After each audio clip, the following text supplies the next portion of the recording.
mornings from 10 to 11. It's time for Sports Time on Sports 56 and 98.5 FM.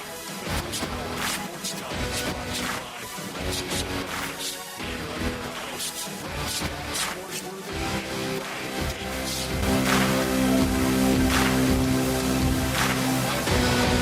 Welcome into Sports Time. Bryant and Brett with you live and local inside our Family Leisure Studios. Landon Schmidt producing. We're Sports Time. We're with you for the next 3 hours. A lot to get to over these next 3 hours. We have a Game 7 on Sunday between the Thunder and the Pacers, with the Pacers getting a dominant win last night at home. We'll talk a ton about that throughout today's show. College World Series gets started over the weekend as well. We've got Major League Baseball to talk about, so a little bit of everything over these next 3 hours. But before we get to any of that, Brett, how are you this afternoon?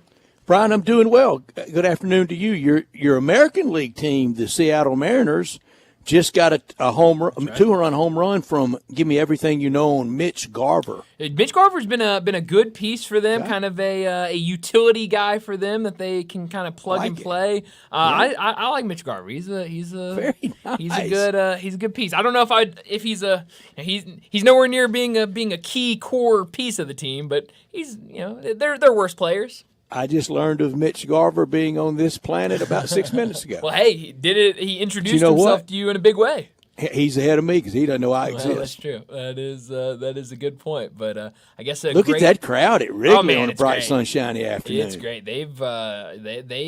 Wrigley always has great crowds, but yeah, these afternoon games on Friday, it's fun to see just how many people on a Friday afternoon are out at the ballpark. Middle of the day. It's a great crowd. Now, is this goofy uniform weekend? Because I see the Cubs in their Montreal Expos uniforms. In Seattle, unless they had a terrible event occur to them when they traveled from Seattle to Chicago, and they only packed their batting practice jerseys, and they didn't get their real uniforms there. They have on their batting practice jerseys. Yeah, I don't know. I don't know if this is a weekend we'll see a lot of alternates, but you're right. The Cubs and their weird ones. Mariners. That's what the Expos look like. I promise. That's right. And Mariners wear these, every once in a while. But they wear the socks high too, don't they? Yeah, the pants are up high around kneecaps. They sure do. Your guy Cal Raleigh with that horrible nickname. Yeah. Oh man, it's phenomenal. Cute. He had a home run early, 4-4 on the north side. It's going to be a fun weekend in baseball, but Sunday night sets up to be great. There's an actual at betag.com, if you want it, on the over and under for the TV rating on Sunday night. Holy cow. It's been posted. What do you think the posted number is? Oh, I have no clue. Game 7 of the NBA Finals. Man, I have no clue. I'm not one that keeps up too closely with TV numbers, so I have no clue where it's set at. You got me for that, don't you? That's exactly right, yes. 17.5, 17.5 million over under. I think it will go over. But think about just setting it at that number, 17.5. In the college football world, that's any of the playoff games. That's any of the bowls that impact the kind of the old New Year Six, orange, rose, sugar, cotton, fiesta, peach, etc. You may even be able to top that in college football. It would be tough, but you could get there with the bowl in Tampa that used to be the Outback Bowl and the bowl in Orlando that's the Citrus Bowl, the seventh oldest bowl, the Citrus Bowl. Those two might get there. In the NBA Finals, and I know Smallville, but 17.5 million Sunday night, and it hadn't been close to averaging that. Yeah, no, I mean, but Game 7 though, so I mean, it should be a game that hopefully you would hope a lot of people are tuned in for. So yeah, that'll be fun to keep an eye on. I didn't know you could go out there and bet on the TV numbers. It'd be a waiting game to figure out if you win or lose that bet. Put the mortgage balance on that, and then be sweating Nielsen the next morning. That's right, waiting for that to drop. I mean, good Lord, yeah. I don't there's know some if severe limits on that. I bet you can't. I bet you can't go up there with a big old duffel bag full of cash. No, that's not one that I would be. I would not be putting money on. Probably the front pocket money bet. Yeah. If anything, just small stakes. Just Can you imagine the lights and whistles and the bells and the alarms and the 82nd Airborne falling out of the ceiling if you walked up there? I want to put $2 million on the over TV number. Sorry, sir, we're not gonna be able to do that for you. You're right. It wouldn't be any of those. No, we're not doing that. We don't do that. No Scram. chance. No chance. Get out of here. But let us introduce you to the table game host. That's right. Yeah. Here's a free coupon for the buffet. Go over there somewhere. There's somebody play will golf? take that. No, yeah, exactly. No, someone will take your money. It's just not going to be on that. That is insane. But no, last night was a ton of fun. It was a lot of the things that we talked about yesterday. These are the things that have to happen for Indiana to win. Those happened last night, and you said it yesterday. If Indiana can get a big lead and give Tyrese Halliburton some time. Some extended time on the bench, that was certainly ideal, and that's exactly what happened. Only played 23 minutes last night and did not play at all in that fourth quarter, really able to just kind of sit there and get some much-needed rest after played really well after what he showed in Game 5. But he wasn't alone in the resting. No, certainly. I mean, they didn't. The entire Oklahoma City starters. Yeah, that's right. Right. They said no mas. That's right. I mean, it was early when OKC waved the white flag last night, and I mean, you knew it. You knew it early that this was the Pacers game, and OKC saying, "All right, we'll see you at home in a couple days, and we'll see who can win that one." So it was just really impressive, the performance the Pacers put on the floor last night. Pascal Siakam was awesome. They had another great performance from their bench guys, and it was just everything going right for them to get that win. And defensively, what they were able to do to really slow down and get OKC out of sorts. It was just everything that they needed to do right, they executed perfectly last night at home. Only 31 minutes played for Shai Gilgeous-Alexander. For the Pacers, most minutes played was Pascal Siakam playing 32 minutes, Nembhard 31, the aforementioned Tyrese Halliburton, Hallie, if you will, 23 minutes played. Yeah, and so, I mean, that's... it's been a world record of Hallie's the last 3 weeks. Of course. They may have been calling him that the whole time. He's been called that more the last 3 weeks than in his previous every year of existence that's the thing, of his life. That's the thing, Brett. He's on the biggest stage now, and everyone, everyone's learning about Tyrese Halliburton at this big Great stage Scott, now. Johnny Furphy got 6 minutes last night. And heck, James Johnson got ejected last night. So I mean, it was a lot did? happening. He sure did. I think I don't know How what did I miss that? It was at the very end of the game. I mean, he got it. I don't know how many minutes the box score says he played. I was about to say he was barely in there. He gets in. That's the most James Johnson thing ever. Sure did. Yeah, went up for a layup, I think, and kind of got hit, or maybe he was defense. Something happened. I guess I tapped up to out the rim. by that. Well, a lot of people tapped out by that point, and he exchanged some words, exchanged a little bit of a shove. Magic words. Well, he pushed him and I think threw an elbow or something. Magic act. And Acts. immediately, Acts. it was multiple. And immediately got the hook. Johnson got booted from an NBA Finals game. That almost makes my year. It's great. I mean, it's incredible. I mean, it is, like you said, that is James Johnson right there. If you want just 2 minutes of who is James Johnson, throw last night's film on. Maybe the baddest man to ever play. He's awesome. I love James Johnson. So, yeah, it was... Nobody messes with him. Absolutely not. So it was a little bit of everything, literally, last night in that game, and now we get a game. He would 7. make an alligator and a shark scared of him. Oh yeah, no, nobody or no thing is messing. They with would him. swim at him and swim away. That's right. So it was fun last night watching that game, and now we get set up for Sunday night and what to expect in Game 7. It will be a lot of fun, and I like the Pacers' momentum. We'll visit with Bruce Barcer as we do every Friday, and he's been Pacers the whole series. We'll see if he's that way for one more time. That's all they need. That's all they need. That's all OKC needs. Yeah, it's just the 7-game series, it comes down to one game, and we talked with him last week, and he pointed out how bad the Thunder have been on the road against the spread. Now with no more road games being played in this postseason, the Thunder 1-8, I believe, in road games against the spread, maybe 1-9 against the spread in road games, and so just been really bad. And he talked about that last week of how bad they've been on the road in against the spread. But then also this kind of back and forth that we had last week, and it got snapped earlier this week of neither of these teams had lost both back-to-back games, and so I guess if you're the Thunder, if you're looking at that, you feel good going back home of we have not lost back-to-back games, and hopefully can come out on the winning side. 7.5-point favorite Sunday night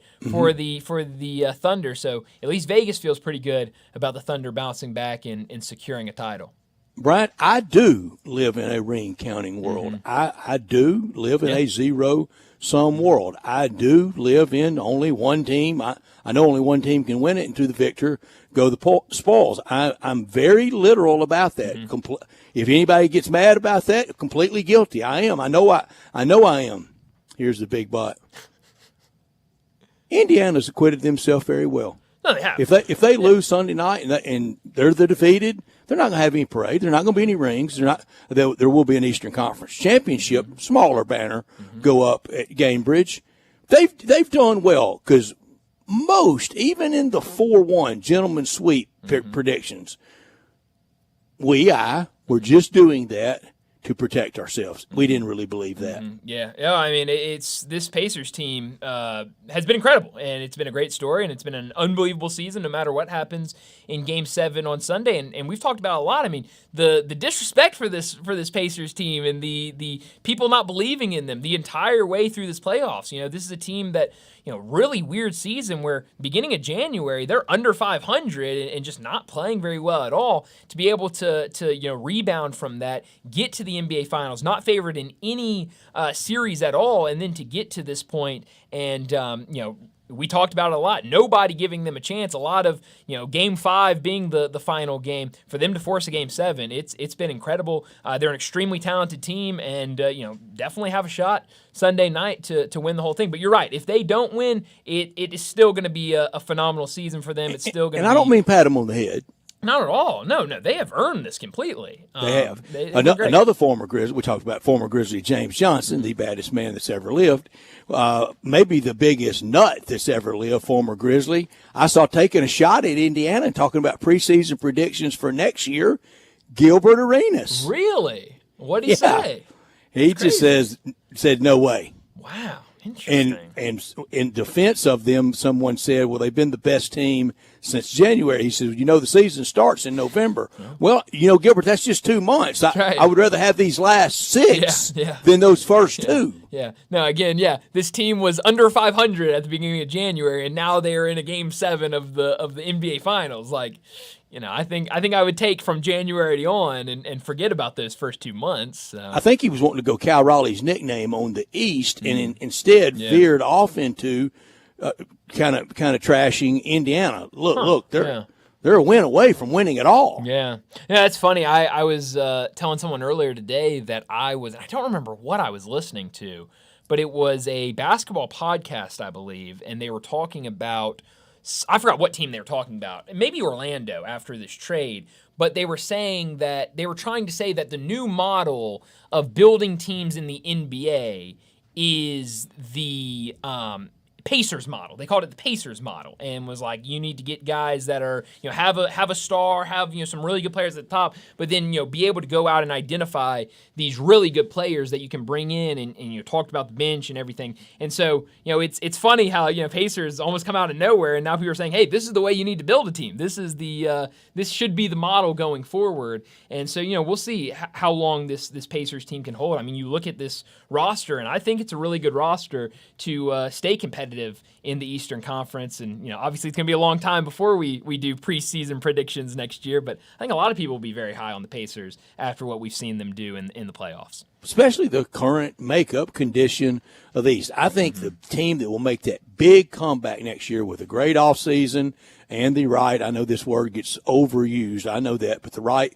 culture, look out for Miami. Yeah, and Miami's looking to make some big swings this offseason. If they can go out and bring in some pieces, then yeah, I mean, I definitely think they could get back in contention. You think any GM has ever gone out there? We want to create a horrible culture here. No, we want to have terrible locker room guys. Yeah, we want a whole team of me first guys. No, you get the culture speech. Oh don't man, you? there's never been a coach that is first press conference going, we don't really care about culture around here. We're just gonna roll the ball out there and just see how it all falls out. No, it's all about 1, 2, 3 team. We're gonna build that great culture. 1, 2, 3 me. Yeah, exactly. There is an I in team. No coach is doing that.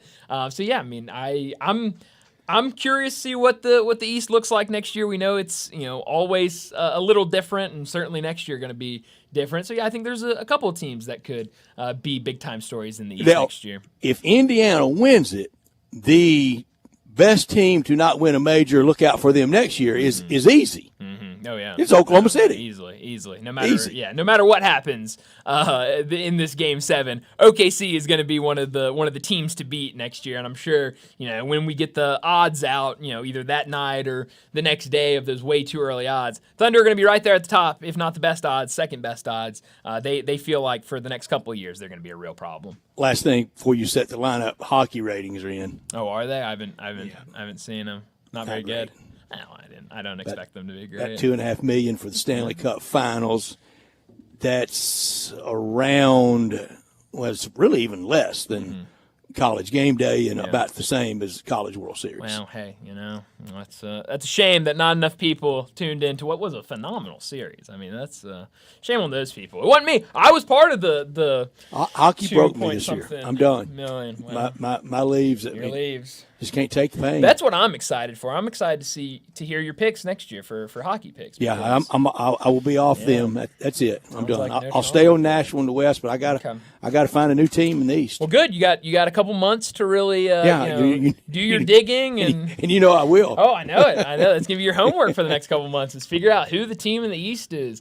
I'll have to look at the standings and figure out who the teams in the East are. Exactly. Yeah, who are the teams that play in the East in the NHL? We got a busy show today, so let me set it up before we get to top and not top story of the day. 3:30. Alan Bell from Driving the Line. He'll join us to talk some wagering. A lot to get to with him. We'll get his thoughts on Game 7 Sunday night. We'll also talk a lot of baseball with him. College World Series. Get his predictions, what he expects to see this weekend, and also Major League Baseball. We'll get a lot of picks from Alan in our next segment. 3:45. We'll talk the College World Series. It gets kicked off tomorrow night. Coastal Carolina and LSU. 4 o'clock. Bruce Marshall from Vegas Insider and CBS Sports. He'll join us. We'll talk more wagering with him, get his thoughts on the NBA Finals, Game 7, get to a little baseball with him, maybe even a little college football as well. We'll do that at 4 o'clock. 4:30, we'll talk NBA. We'll talk a lot more about what we saw last night in Game 6 and start previewing Game 7 here in a couple of days. 4:45, we get to big number of the day. 5 o'clock, first time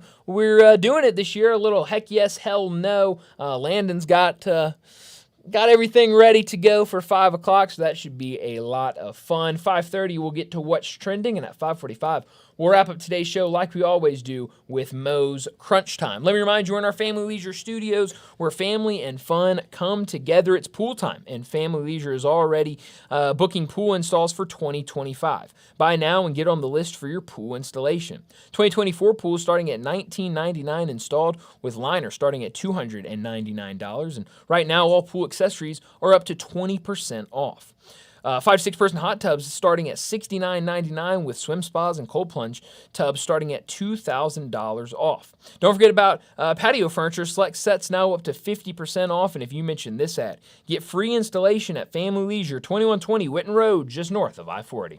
He's Brian, I'm Brett, and our producer is Landon Schmidt, and we're with you until 6 o'clock. We want you to be a part of our show by texting or calling 901-360-8255. That's the Sissy's Log Cabin text and talk line. All our guests will appear on the Sissy's Log Cabin guest line at 901-360-8255. Always from our Family Leisure studio in this hour, brought to you every day by the one and only Lexus dealership in town. That is Lexus of Memphis at 2600 Ridgeway, and they're online at lexusofmemphis.com. Great offers on all 2025 models and always special leasing options. Drive in luxury and confidence knowing that every new Lexus comes with complimentary first and second maintenance services.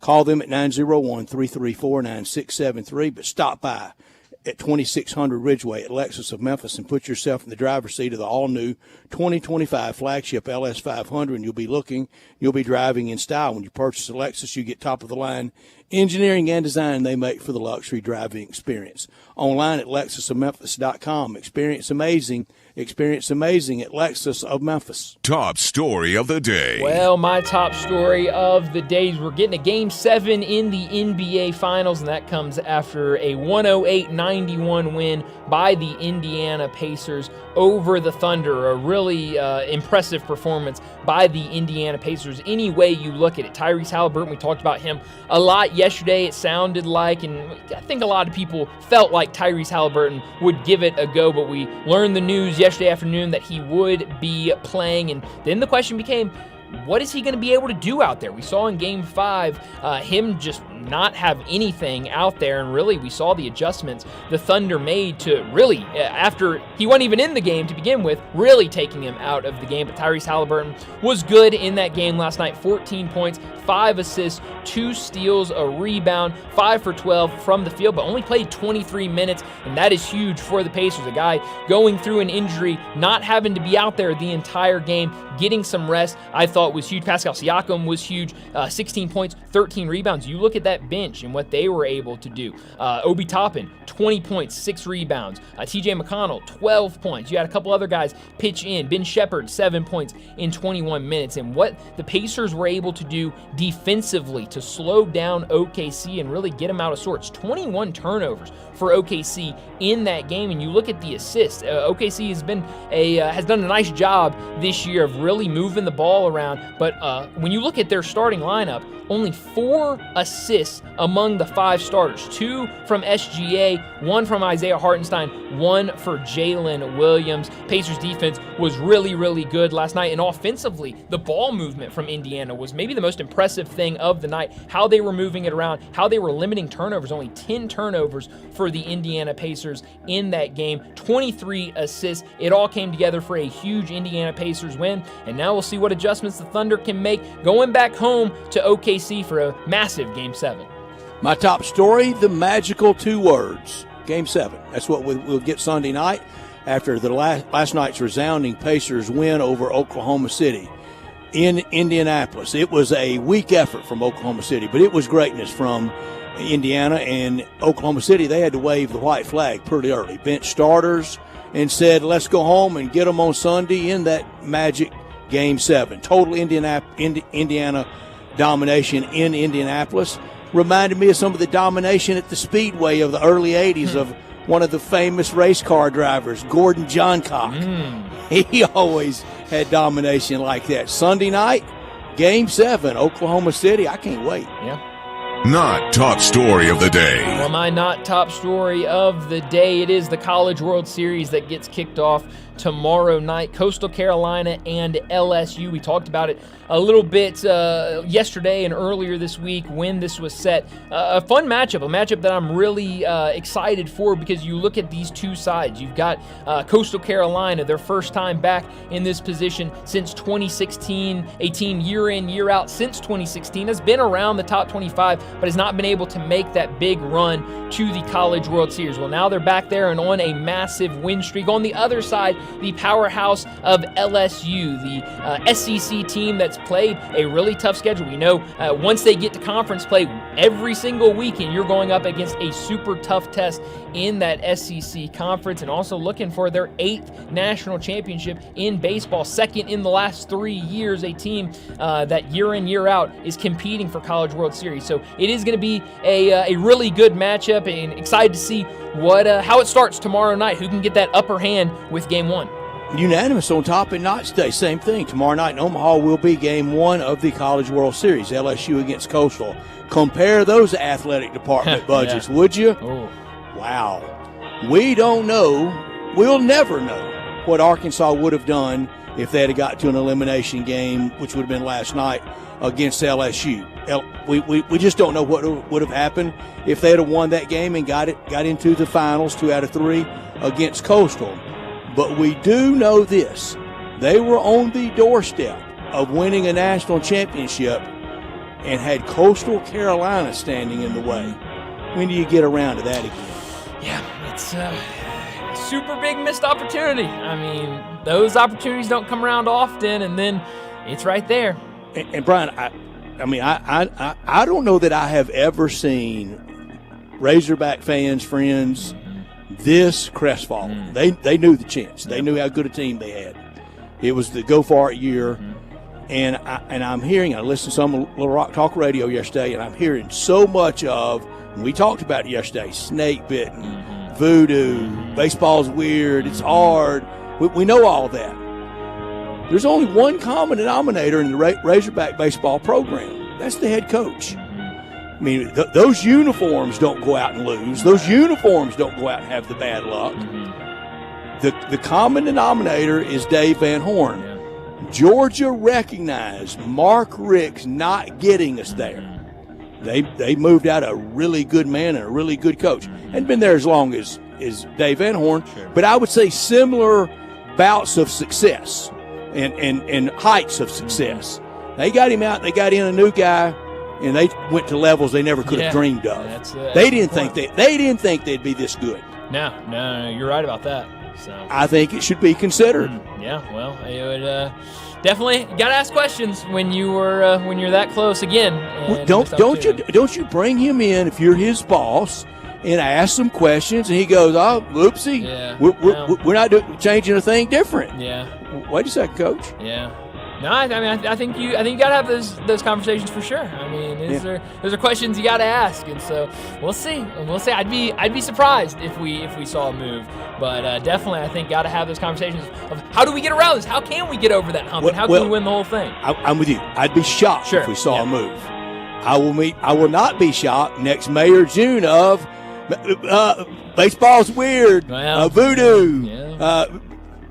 Bad luck. Sure, we could see it all over again. Yeah, it really would be deja vu then, and I wouldn't be surprised if we saw it. Well, top and not top story of the day. Let's get to a break, and when we return, we're going to talk some wagering. Alan Bell from Driving the Line, he joins us next. Join the voice of the Tigers, Dave Woloshin, for Wolo and Friends. Weekday mornings from 10 to 11, here on Sports 56 and 98.5 FM. I'm Gary York. I'm the service director of Lexus in Memphis. Our service department wants to be more than just a place where you get your oil changed. We do glass repair, windshield replacement, recalibration of your camera and sonar systems, even wheel repair, tire replacement, all the things you would expect from a luxury automotive dealer. Please check out our website. You can schedule your appointment, check out our specials, hours of operation, or if you'd like to do it in person, please reach out to one of our associates at 901-271-5199. One thing Bell Tavern can say with confidence is that you won't find a better selection of bourbon, whiskey, and scotch anywhere else in Memphis. Maybe anywhere. With signature cocktails like the 3 Whiskey Old Fashioned, the Barrel Aged Manhattan, and the Spicy Margarita, paired with the whiskey flights like the Tennessee Bourbon Flight and the Maker's Mark Flight. There are more amazing drink options at Bell Tavern than you could possibly work your way through in one visit. In fact, it would take many, many visits to Bell Tavern to even make a dent in the extensive selection. Grab an Uber and head to Bell Tavern. KFC Phillips at Mac. 4 delicious meals for just $7 each. That's great news for everyone. Except the driver in F1 the movie who only gets 2.5 seconds for a pit stop. 2.5 seconds? That's not enough time to indulge in juicy original recipe chicken. Oh, and he's gone. Creamy mashed potatoes, sweet pie poppers, and a medium drink. Well, the rest of us can take as long as we'd like to enjoy any KFC $7 fill. Then see F1 the movie starring Brad Pitt. Only in theaters June 27th. PG-13. Prices and discretionary supplies, lots of taxes, and fees extra. Unleash the power. Make every mile count in your new Volkswagen from Gossett Volkswagen on the bike. Available right now, 2025 Jetta SN 2025 Taos, 4.9 for 60 months. 2025 Atlas and Atlas Cross Sport, 3.9% for 60 months. And $1,500 loyalty rebate on all 2025 GTIs, Jettas, Taos, Tiguan's, Atlas, and Atlas Cross Sport. Plus $5,000 off 2024 Atlas Cross Sport SELR line, but only 2 left, so you better hurry to Gossett Volkswagen. 1875 Covington Pike or online anytime at GossettVWMemphis.com. That's Gossett, charging forward and charging less every day. If you want it, we got it at Gossett Volkswagen. Basic dealer for complete details. 2024 Atlas RC 226135, MSRP 51733, RC 227219, MSRP 52133. Must finance through Volkswagen Credit. Includes all rebates and incentives. PF 895 excludes tax and license. See dealer for complete details. Offer valid through end of the month. Approved credit dealer stock only.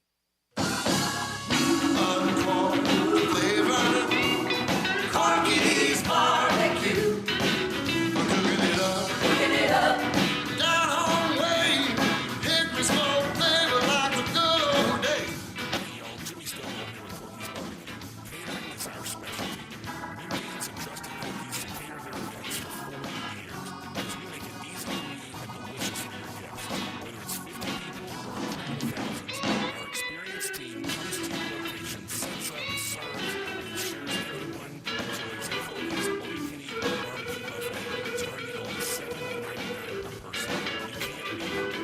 With 40 years of experience, it's easy to see why customers choose Corky's time and time again for all of their catering needs. Visit Corky'sMediaFeed.com to book us for your next party. Encore flavor. Corky's barbecue. Listen each and every Sunday morning at 11 to join Ottawa Presbyterian Church for worship. Ottawa is the CCUSA Church downtown Memphis. This traffic report is brought to you by Millington Weight Loss. For more information, call 901-436-0272. Good afternoon, Tina. It's been really busy today, clearing up a couple of wrecks we had earlier in the Midtown area. 240 South, trying to move a little bit better down past Lamar on several different accidents in the Midtown area. Traffic's already busy south of Memphis. Lots of radar down through there on 55 down in parts of DeSoto County all the way down to Tate County. Hey, Dandelions Crabgrass Lawn Solutions here in Memphis says give them a call. They'll take care of it for you. These guys are the best and they're affordable. Lawn Solutions, 867-5626. I'm Commander Chuck with your on-time traffic.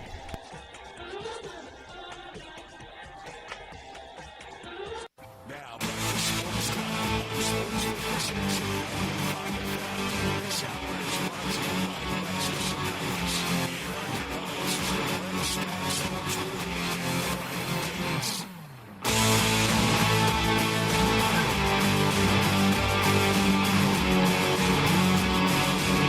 Welcome back into Sports Time. Bryant Brett with you live and local inside our Family Leisure Studios. And joining us now to talk some wagering from Driving the Line, Alan Bell. He joins us now. Alan, thanks so much for joining us. A lot to get to, but let's start with the NBA Finals. Game 6, an incredible performance from the Pacers last night. We'll get a Game 7 on Sunday. What'd you make of what you saw out of the Indiana Pacers in that elimination game last night?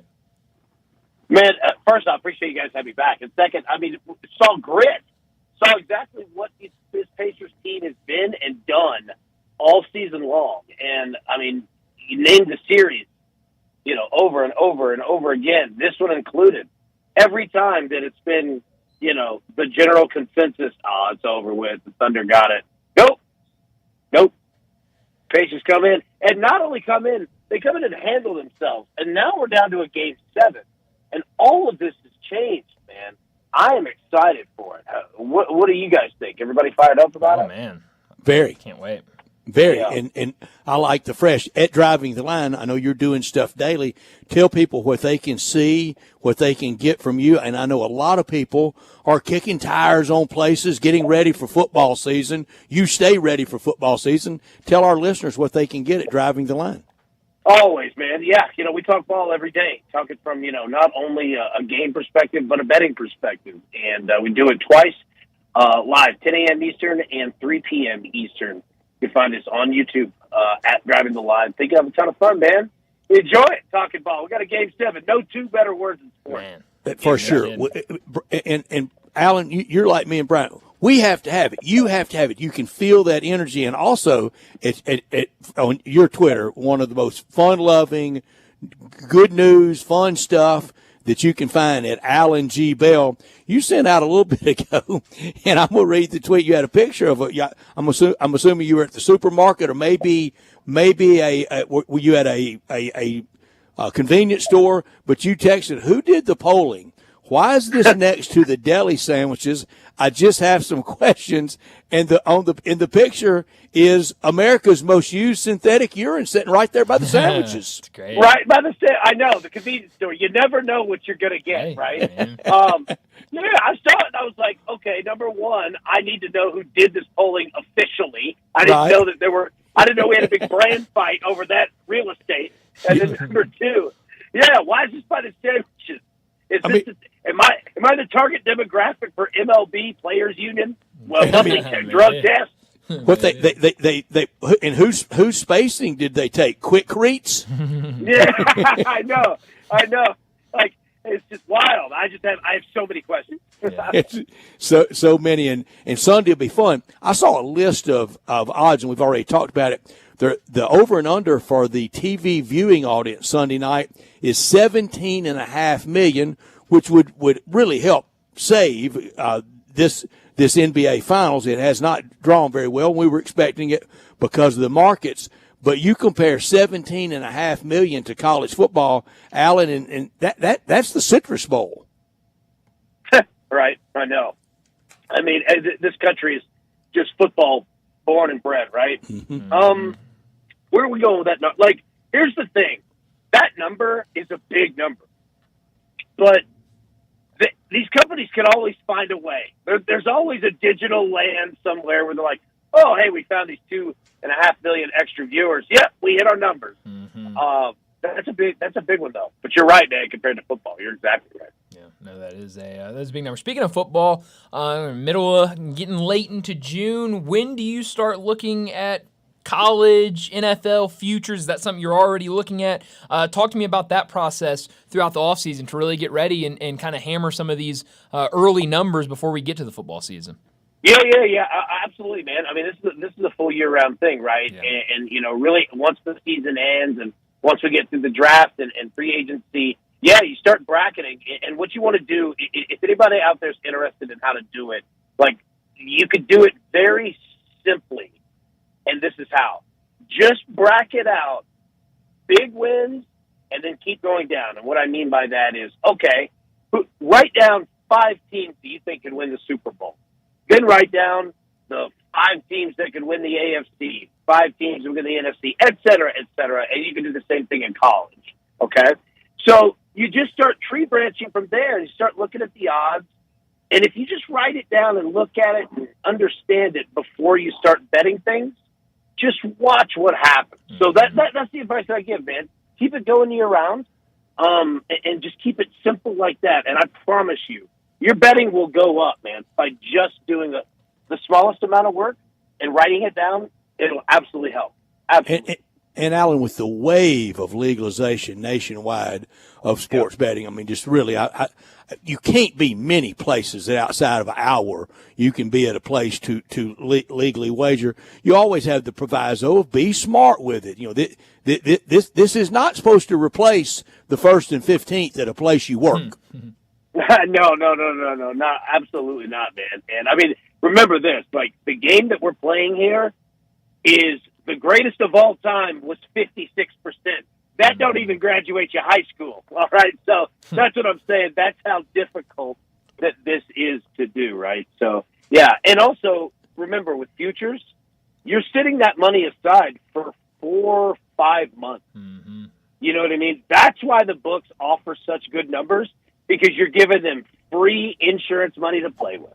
Yeah, and they love the compounding interest. You mentioned that 56% number, and Alan, since you've been with us every Friday during football seasons, and most of your picks, most of the year is NFL, but we get a lot of college picks from you too, and then we get into bowl season, we get more college picks from you. You've been running with us around 61%, and you have no idea what games we're throwing at you. I love it. That's where we go, man. I'd love to hear that. That's good news right there. And we document it. And Alan, every Monday, good or ill, last weekend, this is what you did. Yep. I love it. The transparency is where it's at, man. Absolutely. Just keeping track of that. You got to tell the whole part of the story. Okay, let's go to Omaha. We know what happened the other night. We'll touch on Arkansas, and then we'll get to Coastal and LSU. But it was one colossal miss for Arkansas. Well, brutal. I mean, I just feel so bad for him. I mean, this Dave Van Horn is too good of a manager not to win one, and Arkansas is too great of a program not to win one. And, man, I mean, they had that game. They had it. And I truly thought if they won game one, they would win game two against we all LSU. did. We all had that 100%. feeling. Now, Alan, before you came on, let me catch you up on what I have said. Last year I was not fire Dave Van Horn. I don't think it's practical. I know it won't happen this year. But kind of under the foul of what Georgia did with Mark Richt, a good man, a good coach, winning, but not getting to the top. Would you ever consider at Arkansas a replacement along those lines? Georgia had Kirby Smart lined up, and he's taken them to the top. Yeah. God, that's such a tough question.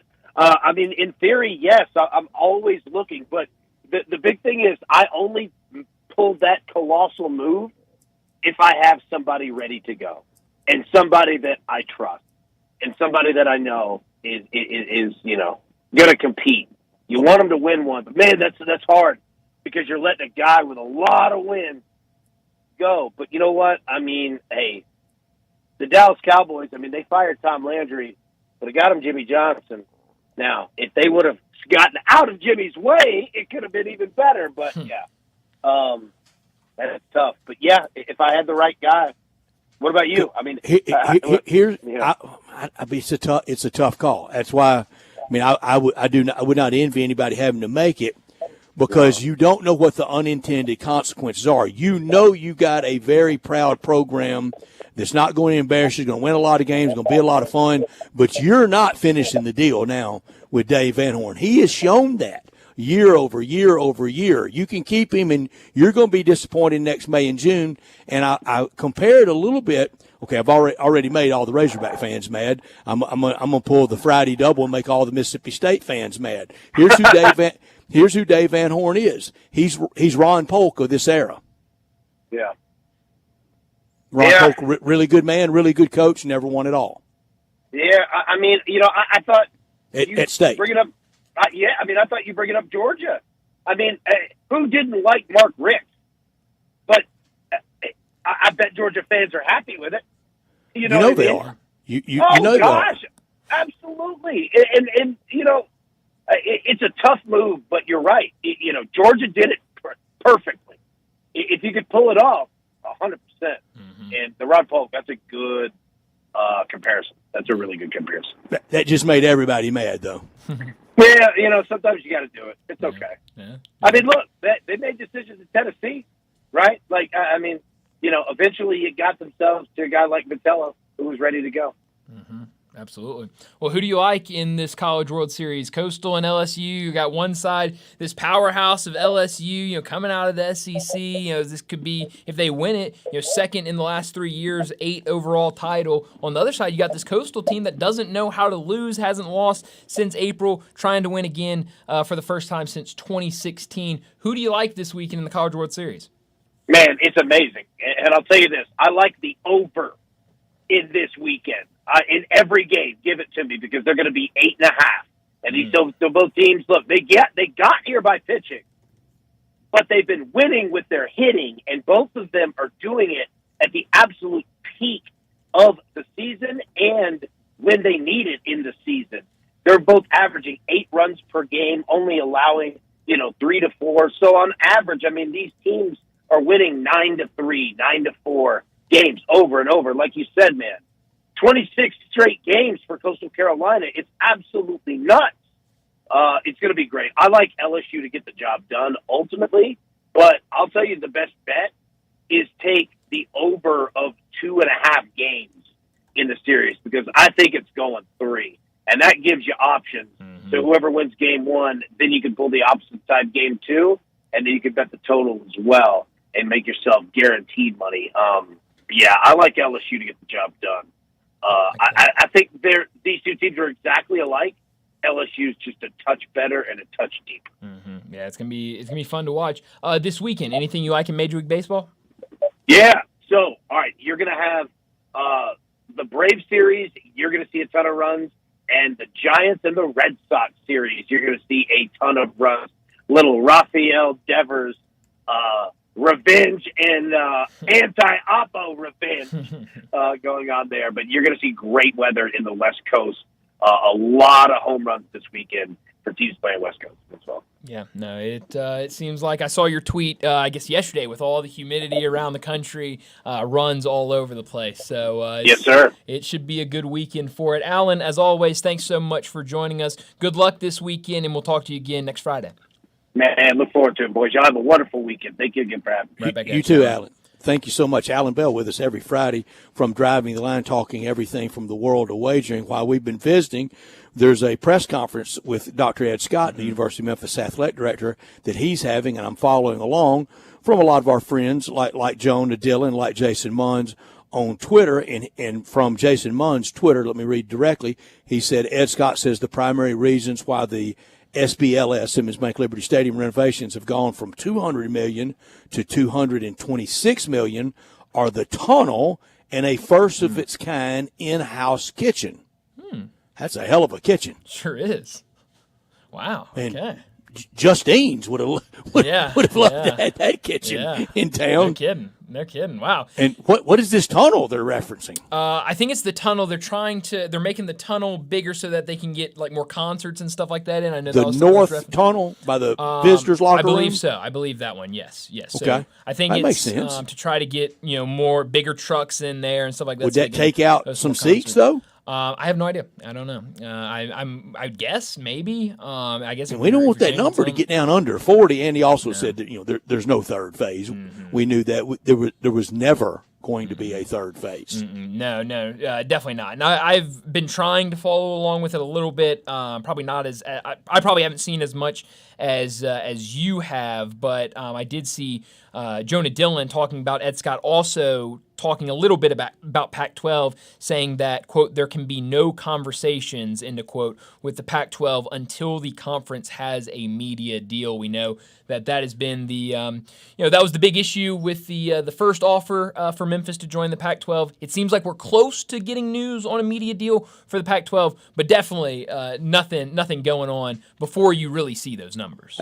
That's a great point to inject that in, Brian, because I know a lot of people, so many people so aggravated at the AAC, particularly for our basketball, but even for football.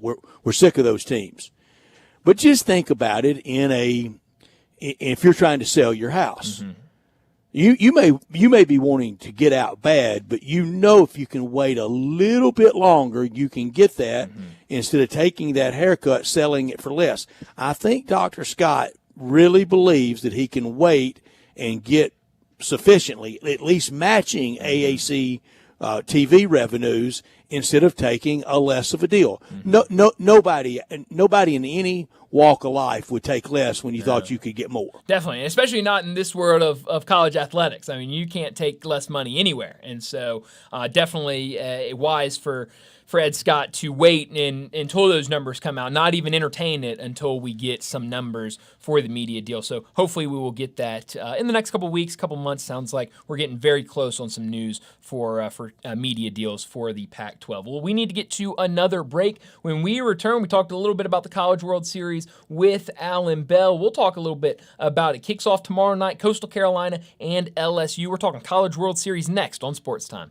Broadcasting from the Family Leisure Studio, we are Sports 56 and 98.5 FM. Jenkins Floors and More invites you to the retail warehouse where they pass wholesale savings on to you. Jenkins Floors at 2356 Goodman Road in Horn Lake. Also stores in Cleveland, Mississippi and Little Rock. They specialize in flooring and carpeting, tile, plantation shutters, and blinds. Jenkins makes your life easy with a 2-week turnaround. Contractors, builders, or family projects call 662-469-9350 for a free estimate. Owners Timmy and Rebecca Jenkins say hello to Sports 56 fans and look forward to your business.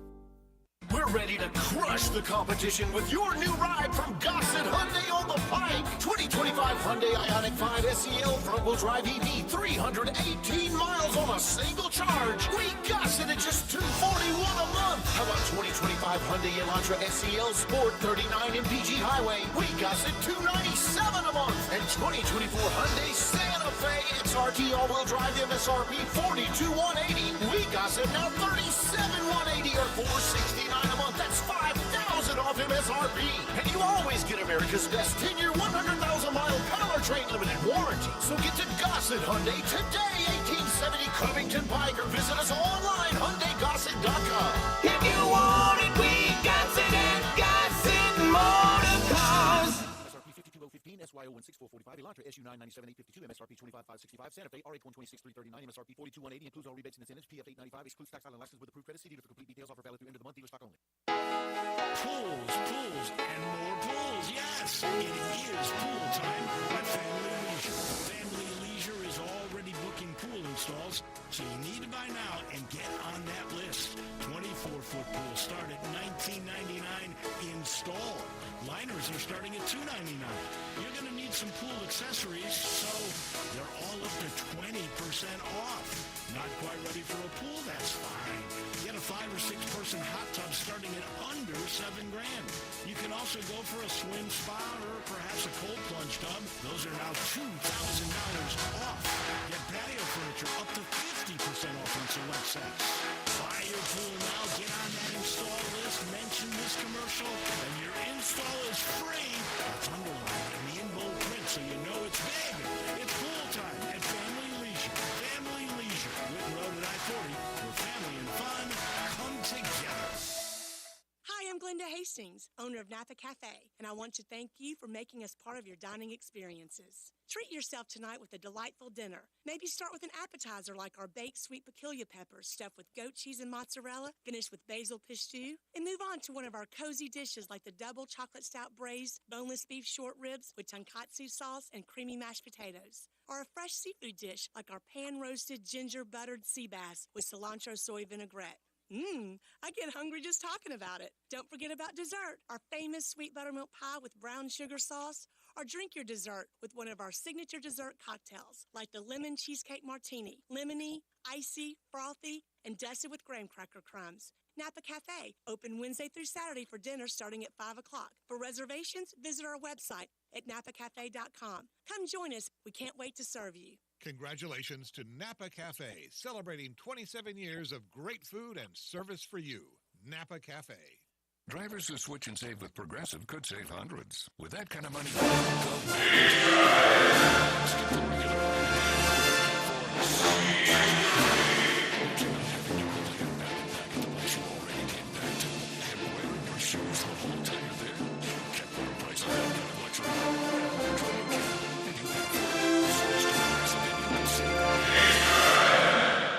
for speedy security. Progressive Casualty Insurance Company and affiliates, not available in all states. Potential savings will vary. Now, Sports Time. Sports 56. This hour is brought to you by Lexus Service. Here are your hosts, Star Sports Movie, Brian Davis. Welcome back into Sports Time. Bryant and Brett with you live and local inside our Family Leisure studios. I want to get to the College World Series in a second, but seeing more of these tweets from both Jason Munz and Jonah Dillon about everything Dr. Ed Scott is saying. More quotes about the Pac-12 and potential things. Jonah Dillon tweeted, Ed Scott says he's talked to Pac-12 Commissioner Teresa Gould over the last few months. Quote, I know that she's worried about trying to find her 8th full member. I'm working on trying to get us into a Power 4 conference. So I like that quote from Dr. Ed Scott, and then said this about the ESPN story from Pete Thamel. This is from Jason Munz. More from Ed Scott on conference realignment talk on Pete Thamel's recent story and the info about Memphis within it. Quote, that didn't come from Memphis. When we get an offer, I will stand up in front of you and be accountable. But until we get an offer, there's nothing to talk about. So I love these quotes I'm seeing from Dr. Ed Scott. I do too, and I'm with you. This is more germane. We can get to College World Series about 5:30 or so, or at some point before we leave at 6 o'clock tonight, because this is so relevant. And I would hope somebody would have asked this: anything to not getting the basketball tournament because not going to be in the AAC to host, because he made it clear the Thamel story was not a Memphis-based story. Yeah, and I thought that was huge, and I mean it's a good question. I don't know if how he would have answered it one way or the other, but I do think there might be something there. You also mentioned, and I'm looking at them right now. I saw one picture, I think, before we went to break. I saw 3 more renderings coming out. Yeah, I'm looking at this right now. Jonah Dillon with 3 pictures. We love artist renderings. Don't we? Man, they're the best. I'm looking for you in all of them. Where are you milling about it game day? You got to look. Find the concession I see stand. that big fancy sweet box with all the caviar in it. That's where you are. That's me. Oh no, I'm far from that. As far as you can get from those expensive boxes. Look for a concession stand. I'll probably be somewhere near there. It does give some more definition to if you went to a game last year, if you've been to a Showboat game, you see the big hole, and boy, I can't wait till we cover it up and we do not see that thing called the Coliseum sitting over there. But the seating, as you've been to those games on that western side, that's it. Yeah. But behind that's going to be that general area, and then above that, kind of where the old press box was on several very, very, very nice levels, will be new stadium suites and boxes and stuff. Press area will be moved over, has been to the eastern side. But that's a lot of prime real estate out of there. It sure is, and it's different. It's out of the box, but I like it. I think it's a good idea. I do too. Yeah, I'm all for it. And I'm curious, how they do it. I mean, will you be able to buy like just a general admission ticket and be able to just kind of mill about in there? I mean, I'd take that offer up. I would do something like that. But yeah, I think it's certainly different, and I think worth trying out. I would describe it, this may not be the correct description, but I would describe it as an area to kind of tailgate during the game. Yeah. No, I think it's great. You see in this in the rendering, it looks like. Oh, I found you. I see you there. Did you? Yeah. There I am. You found me. With where's Waldo? With a big beer bong. Yeah, that's exactly right. That's exactly me. That's exactly me. No. But hey, you look at That's this not area. you. No, it's far from me. But it looks like you've got 2 bars there, and then a lot of concession spots. So yeah, I mean, I think looks fun. A really fun spot to hang out and still be able to watch the game and see everything that's going on. It's going to be a really cool spot, and I think something that a lot of people are going to want to go and see and experience. I think it's going to be a fun place for people to hang out. In the text chain, we know full construction this year. We got a brace for that. We knew it day one, but I'm wondering if really, truly completed, grand opening, cut the ribbon, 2026, not a hard hat around. Yeah, I mean that'd be great. And I hadn't seen a date. Have you? I have not seen a date, but I think it may not need to be reiterated. Yeah. We said by 2026, and that's what we meant. That's right. And so I think one thing we talked about, I know earlier, a month or two ago, especially when the showboats were out there, was that you've seen, because there was a while there where if you were going to Tiger football games or you were driving by, it didn't look like there was much going on. It didn't look like much progress had been made just from just looking at it as people who are not in construction or anything, just not knowing what's going on. It didn't look like much progress. But then we talked about it. If you were there for the last game of the season for the Tigers, to the first game of the season for the Showboats, to the last game of the season for the Showboats, you saw that progress happening, and still for more me it was progress. Liberty Bowl. Yeah, for me it was Liberty Bowl to the first Showboat game That's I right. went to, and it was leaps and bounds. That's right, and so you're seeing that progress. I haven't been over there recently, so I'm sure more progress, but I just haven't seen it. So yeah, I think they're moving in the right direction. I think all of this news from Dr. Ed Scott is moving in the right direction. It's definitely good to see, and I think when you talk about renderings, when you see one rendering rendering and then you see a newer rendering, I think that means, you're making progress in the right direction. But we'll definitely keep you updated on any more quotes that come out from that, and we'll definitely talk a little College World Series later in the show, probably around 5:30 when we talk about what's trending. But speaking of the weekend being here, maybe you're looking for a night out, somewhere to catch a game. We've got the NBA action. We've got college baseball. We've got Major League Baseball. Looking for a perfect night out? Well, you can do that at Bell Tavern, located at 117 Barbaro Alley. Bell Tavern is the perfect bar for a night out with friends or to just catch a game. It's not one of those loud, rowdy, obnoxious sports bars. Enjoy a night at Bell Tavern with one of their great cocktails in their quiet, dimly lit bar. And it's not just the drinks. Bell Tavern has the best bar food in Memphis. Pair one of their gourmet burgers with the coldest beer in the city for a perfect night out. For more information about our friends over at Bell Tavern, give them a call, 901-249-6580, or go online to belltavern.com. Let's get to another break. And when we return, we're talking more wagering. Bruce Marshall from Vegas Insider and CBS Sports, he joins us next. Looking for sports in all the wrong places? Try the Owner's Box Sports Bar and Grill in Lakeland's Town Square. Fun, exciting, friendly, and comfortable.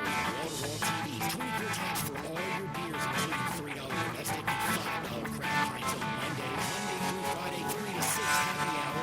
Music bingo Tuesdays, daily special. The Owner's Box Sports Bar and Grill in Lakeland's Town Square. Highway 70. Check Facebook for daily special weekend music at the Owner's Box.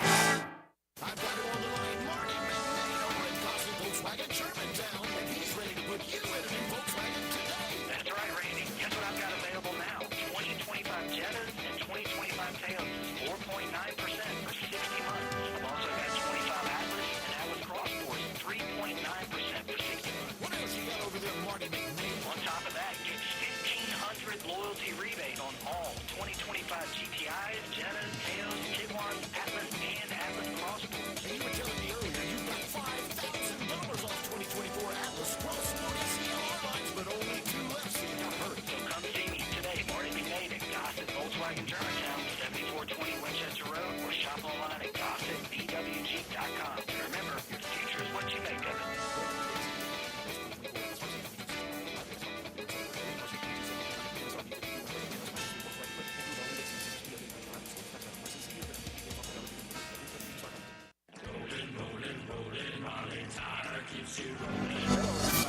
I'm Bill Davis. Now, if you're looking for tires at a great price, Raleigh Tire has got you covered with national brands like Continental, General, Michelin, and more. And if your truck car needs attention, well, the friendly folks at Raleigh Tire can help you there also. From oil changes stage, they're a full service department. And when you roll in, how about telling them Bill Dan sent you? You're just gonna love doing business with these folks that treat you like family. Raleigh Tire. Whether you're cruising city streets or tackling ready to rain, Raleigh Tire has you covered. Our tires are durability, performance, and safety. Plus, with unbeatable prices and exceptional customer service, you'll drive away with confidence. Raleigh Tire, where the road meets the road. Visit Carter for those of Arlington Hills. Raleigh Tire keeps you rolling. This traffic report brought to you by Triangle Meat Company, feeding Memphis since 1967. Open 8 to 5, Monday through Friday, 4790 Summer Avenue. Trust Triangle Meat Company. Good afternoon. It's gotten heavier over here with that traffic volume as we check it out live on 240 East from Mill Branch all the way out to 385. It's been in pretty good shape so far, but it's building out towards Collierville there on 385 going outbound as it gets heavier on I-40 East over here at Hollywood and Warford. Dandelions, Crabgrass, Lawn Solutions here in Memphis says give them a call at 867-5626. I'm Commander Chuck with your on-time traffic. This is Original Sports Station. We are Sports 56, WHBQ Memphis, and W253DF Memphis. Joining the guys every Friday is college football historian and Vegas legend, Bruce Marshall from Vegas Insider. CBS Sports, Vegas on the website, VegasSports.net. For 30 years on Memphis Radio. Sports Time, Bruce Marshall with Brian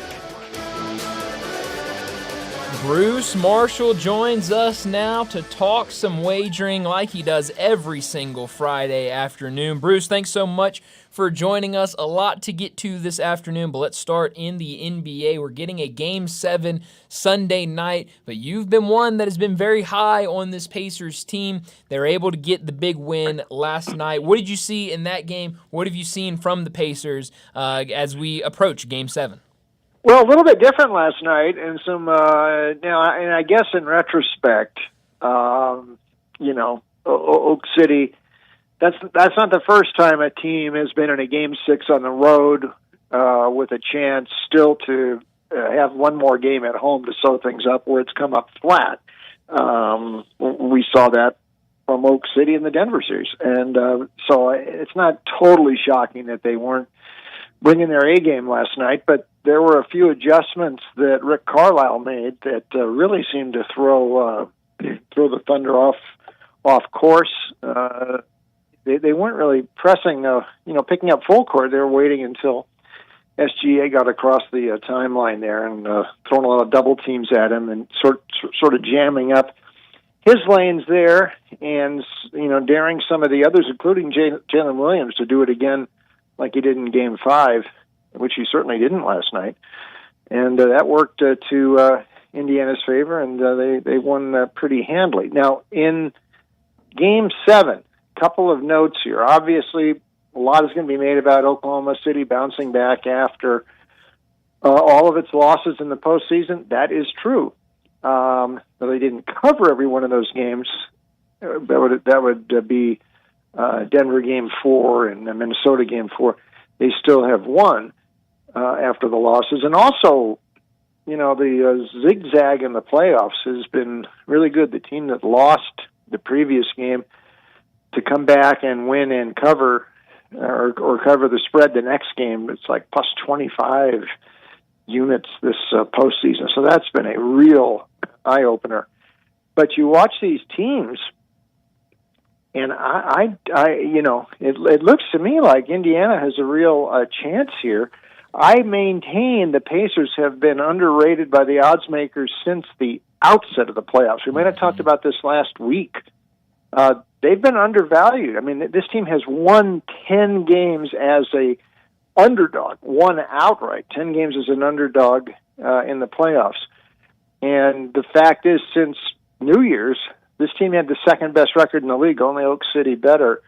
Yet, all through the playoffs, I mean, they were just being priced like a normal, 4 seed in the East like they were. That's been off, I think, the whole way. I think Indiana's got a shot.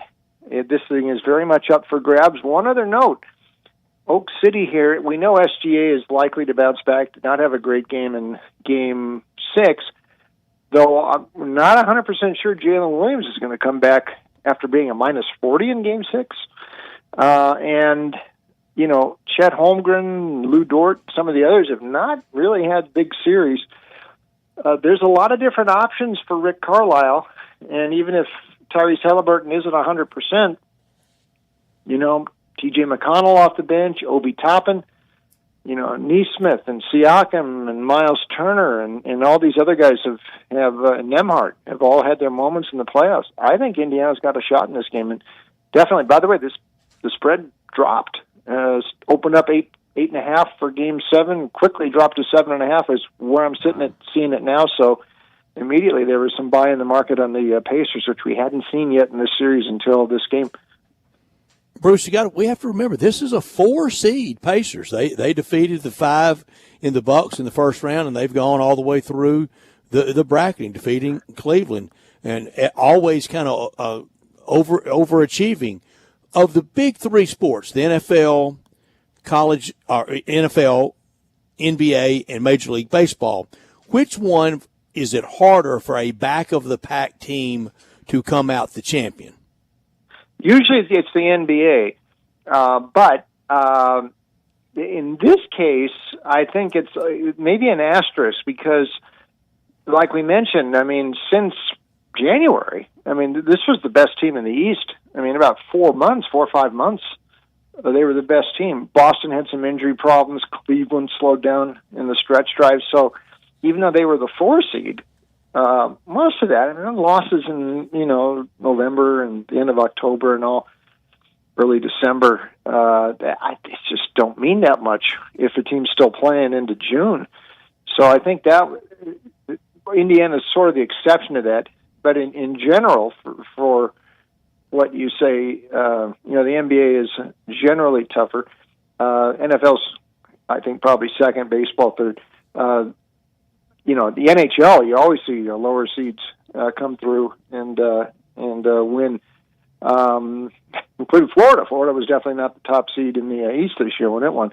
But Indiana's proven the exception to that in the NBA this year. And we also need to remember Indiana just a 50-win team, 50-32. Yeah, they were. Though I think they closed the season like 40-17. I think so. They've been playing really well for a long while, and in the playoffs they've even bettered that. They wanted a better percentage in the playoffs. So again, with Indiana, which team we're looking at a team, normal 4th seed, 50-32, or that team that was the best in the East from New Year's on. I think it's the latter, and I think we've been seeing that throughout the playoffs in this final series for sure. Mm-hmm. Tyrese Halliburton was the big story going into last night's game, and in last night's game, I mean, he was, gets that injury, had been suffering, dealing with an injury, gets injured again in Game 5, and the big question of will he play after a really poor outing by him. He looked really good, and then the biggest thing was only playing 23 minutes because of that big lead. They were able to get some rest for him. It feels like he should be good to go, and at least a little better, progressing from this injury for Sunday night's game.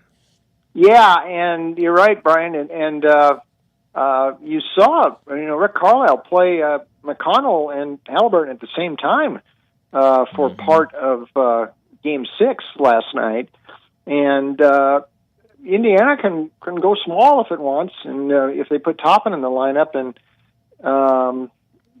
Oak City's bigs. I mean, Hartenstein is not really an offensive threat. He does clean up a little bit on rebounds and things, but you can play go small ball against Oklahoma City, and I think McConnell though has been a real story of this series. He has been outstanding off the bench every time needed, and just in case Halliburton is struggling there, you can lean on McConnell. By the way, I thought in Game 5. The only error that Carlisle made in this series was taking McConnell out in the fourth quarter and going back to Halliburton when Halliburton was not 100%. That was sort of his Butch Van Bredikoff, Wilt Chamberlain moment from the '69 finals when Van Bredikoff kept Wilt on the bench for Mel Counts in the fourth quarter when the Counts was doing some good things against the Celtics. Carlisle opted for his version of Wilt, which was Halliburton. It didn't work well for him, but they got another chance last night and another chance Sunday to get it right. Bruce, unbelievable segue. You mentioned the Lakers from the day with Wilt Chamberlain. Who owned the Lakers before Jack Kent Cooke? Who moved them to L.A. from Minneapolis?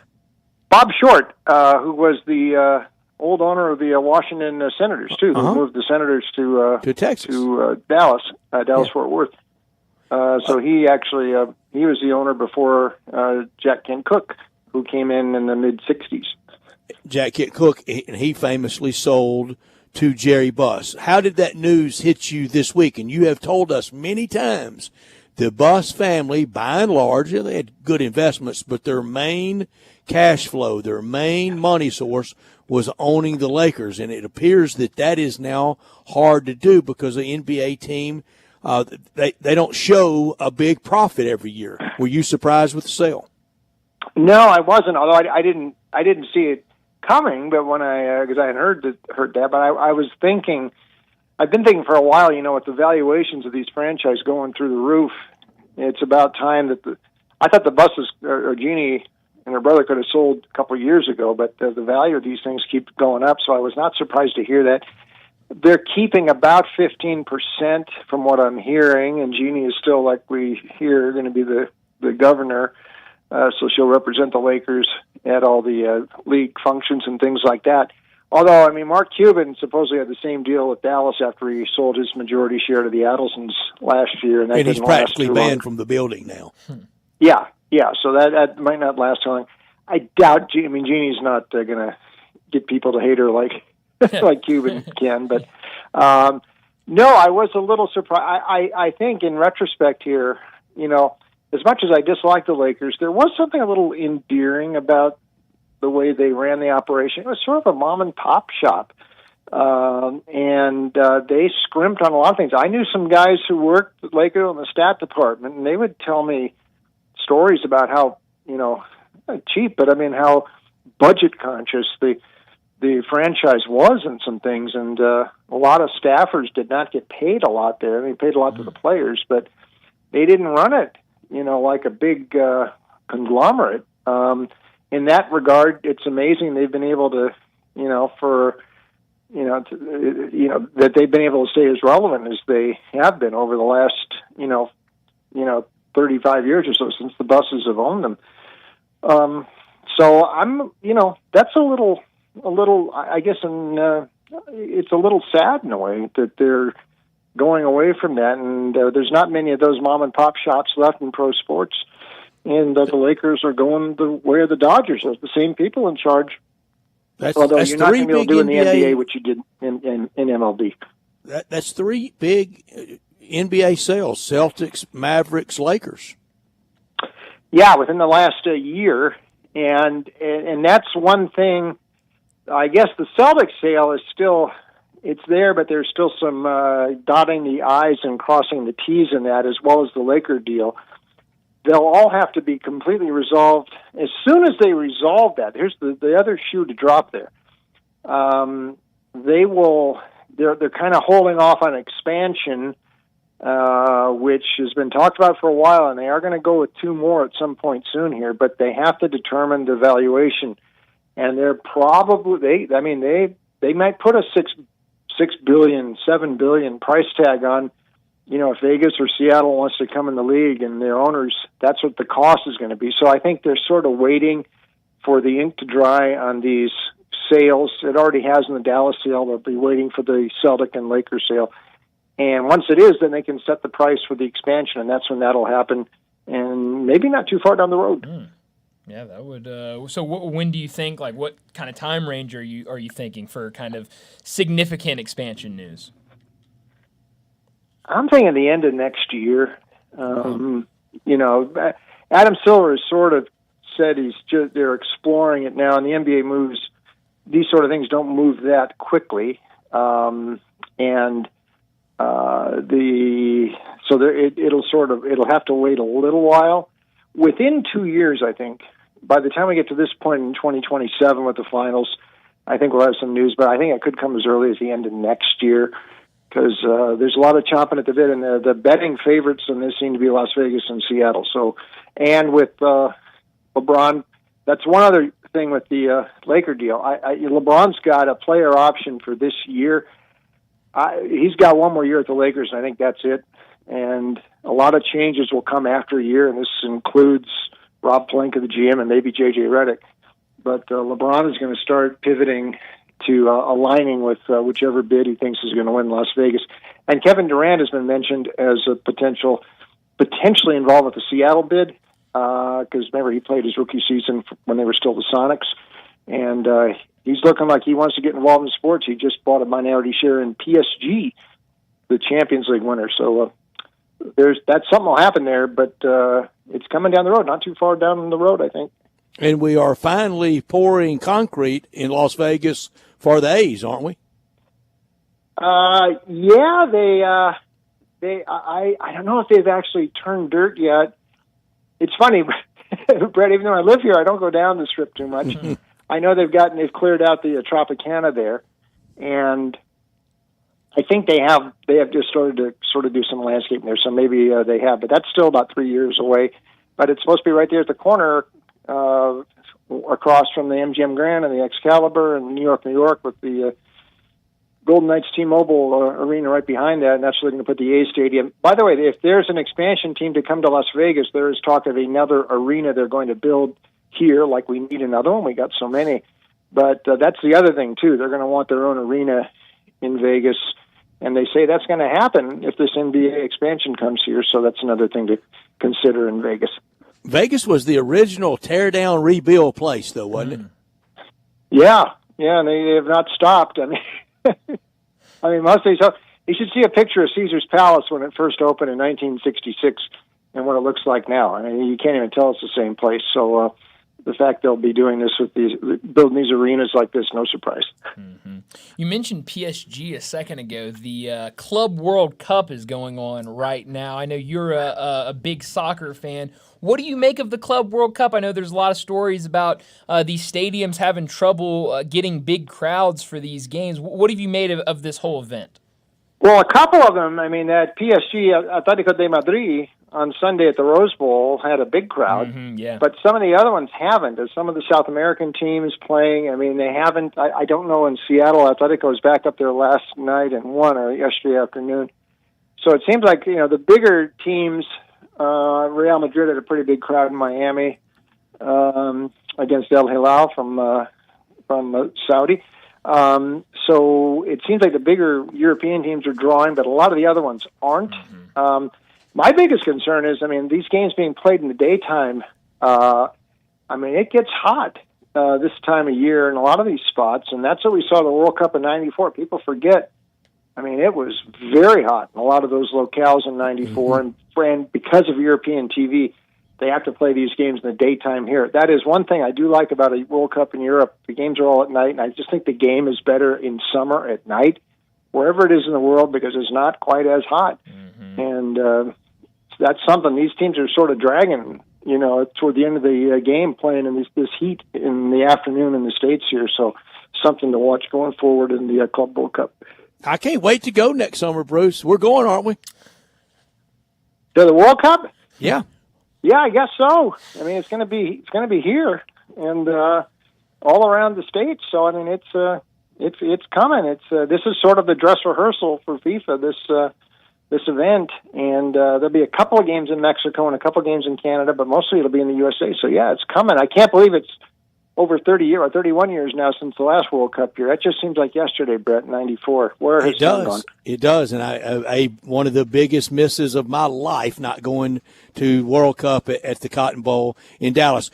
I would like to go to Mexico City because I've never been. My parents just loved it. But I want to see the World Cup in the United States. That's what I want to do more than anything else. Have you ever been to sports in Mexico City, Bruce? I have never. No, I haven't. And I've only been to a couple times to Tijuana, once to Ensenada. I have never been into Mexico City. Nor have I. So, they're going to play some there. They've had 2 World Cups in Mexico. And by the way, talk about hot. That was 1970 and 86, another problem they had in Mexico. Yeah, and so they'll have some, and I think it's just Mexico City. Monterrey used to have some games in the World Cup, but I think it's just Mexico City. Canada's got some games, too, in next year's World Cup. Yeah. So there'll be some games north of the border. It is technically North America. It's not just United States. Bruce, maybe the lasting impact he will make on the SEC after his horrible tenure at Arkansas, it might be Brett Bielema that gets it done to get the SEC to 9 games. Yeah, he might. That was interesting the way I like Bielema coming out and saying that this week. I think it's going to take more than that to get the SEC to move. And we corresponded on this some this week, and how aggressive Greg Sankey's going to be about this. I think there's some different pieces to wanting to expand the league schedule, but I think the SEC is a little worried about, and we saw it last year, and we might see it more this year. These schools can cannibalize each other.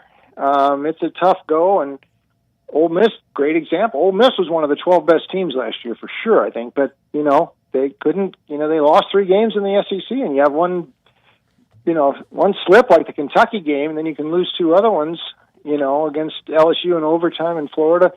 Then you're out of the playoff. Now, they'll be expanding that next year to 16, but we'll see how this works. There's got to be some scheduling adjustments if they want to. If college football wants to treat this like the NFL, they're going to have to come to some sort of scheduling agreement too. The problem is there is no real college football commissioner to make it happen. You still got these leagues having to come to some sort of an agreement, and I like what Bielema has said. I am just not sure that all the SEC is on board, that ESPN is.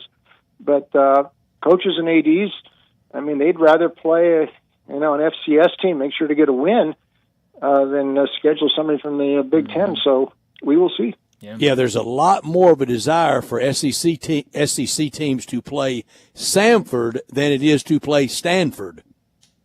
Yeah, I mean, and almost all of them have, they all have FCS games. Brent, we can remember back, I mean, just look at the schedules, the 60s for sure and 70s, there were very few games against lower-level teams. There were a lot more independents back then, the Tulanes, the Memphises, Louisvilles.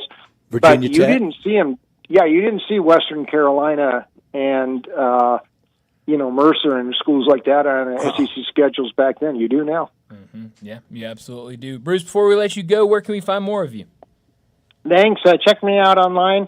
Got some college previews up there. Now, you got to go on this CBS Sportsline and this Discord thing on CBS Sportsline, but it is pretty good, and I'm putting up some college football loss season win previews there.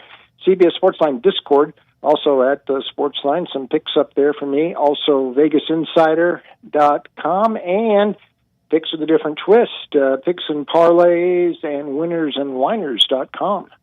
Bruce, enjoy the week and good luck this weekend, and we'll talk to you again next Friday. Okay, boys, have a good weekend. Thank you, Bruce. Stay cool this weekend. Bruce Marshall with us, from Las Vegas, talking all things sports. And sometimes it takes a dove to go to war. Who knew it'd take Brett Bielema to get the SEC to 9 games? Yeah, I mean, Brett Bielema. I guess the SEC can thank those who want 9 games can thank Brett Bielema. For that, yeah, I would have never guessed if you had said who's going to do it. It would not. That would not have been my guess at all. Lasting impact from Brett Bielema, definitely. getting us to 9 games. It is summertime, and it is going to be hot this weekend. But I tell you, a great place for new and the new and affordable 26 All-Star Chevy Equinox. It's right there at Olive Branch at All-Star Chevrolet. First exit on Highway 78, crossing the Mississippi, take Kraft Goodman Road, and you're there. And that's where you can finance that Chevy Equinox. It's down to 6.6% for 72 months. The new 25 Silverados with $6,500 cash back with financing down to 2.9 for 36 months. Go real big and get a new Silverado 2500 HD with financing as low as 3.9 for 60 months. Not a single payment for 90 days. Your good credit deserves it. You get it at All-Star. If you're law enforcement, educator, recent grad, military, healthcare worker, first responder, an instant extra $500 bonus back. We're talking a lot of money, $6,500, $500, financing down low, all the certified and pre-owns you can imagine right there at All-Star. The Corvette Stingray, more Tahoes and Silverados than you can find in any one place, anywhere. If you have any vehicle you want to sell, bring it to All-Star Chevy in Olive Branch and get the most money back for it today, even if you didn't purchase it from them. Vacation, road trips, and all your summer fun, it begins right there at All-Star Chevrolet in Olive Branch with Drew DePriest and his great team at All-Star Chevrolet. Together, let's drive something from All-Star Chevrolet. And for more information, you can always go to allstarautogroup.com. Well, we need to get to another break. When we return, we got to talk the NBA. We got to talk about what we saw last night in Game 6 of the NBA Finals and start previewing what we expect to see in Game 7 Sunday night. We'll do all that next on Sports Time.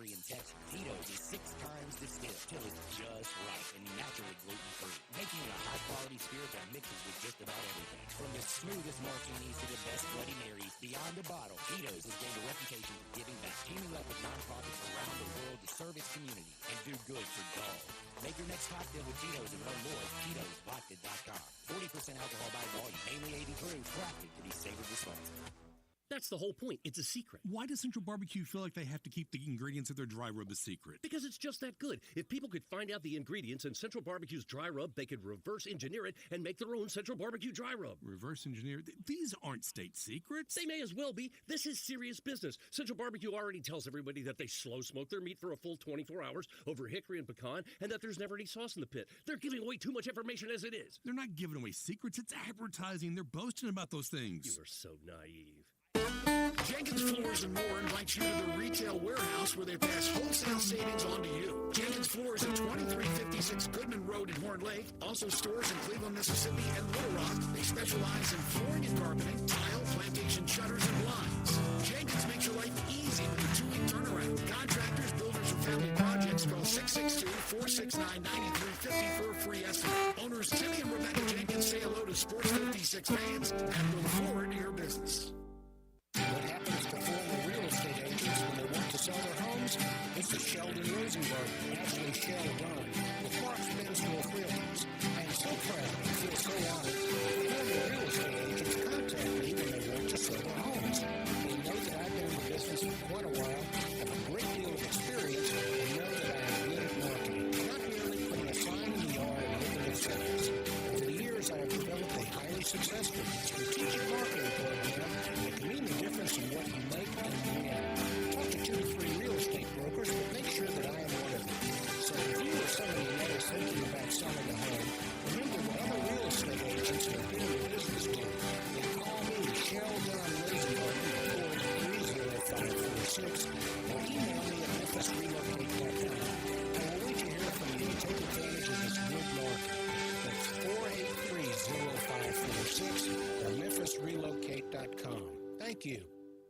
We're ready to crush the competition with your new ride from Gossett Hyundai on the Pike. 2025 Hyundai Ioniq 5 SEL front-wheel drive EV, 318 miles on a single charge. We Gossett at just $241 a month. How about 2025 Hyundai Elantra SEL Sport 39 MPG Highway? We Gossett $297 a month. And 2024 Hyundai Santa Fe XRT all-wheel drive MSRP $42,180. We Gossett now $37,180 or $469 a month. That's $5,000 off MSRP.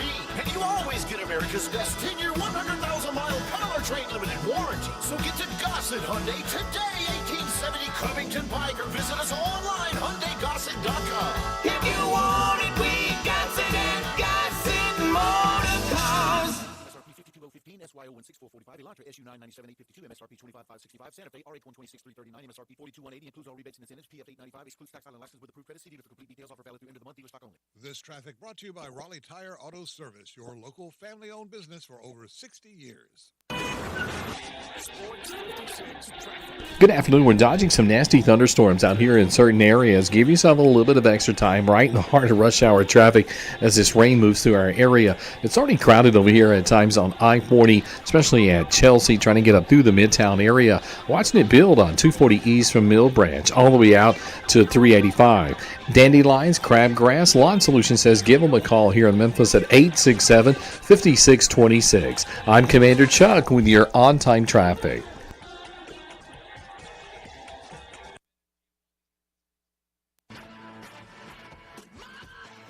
Start your day with Sports 56 Mornings with Greg Gaston and Eli Savoy. Weekday mornings from 7 to 10, right here on Sports 56 and 98.5 FM. Sports Time on Sports 56 and 98.5 FM. Once again, Brett Rosary and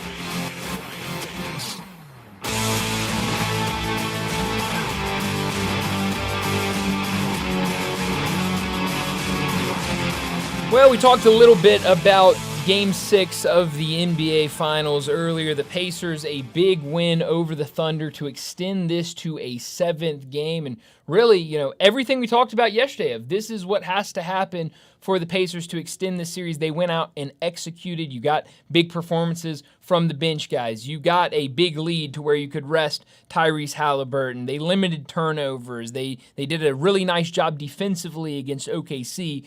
They were locked in last night at home, and now we get a Game 7 Sunday night, 7 o'clock on ABC. And like Bruce said, this opened as OKC a 7.5-point favorite. It is now moved to OKC a 6.5-point favorite. So that line moving into the Pacers' direction.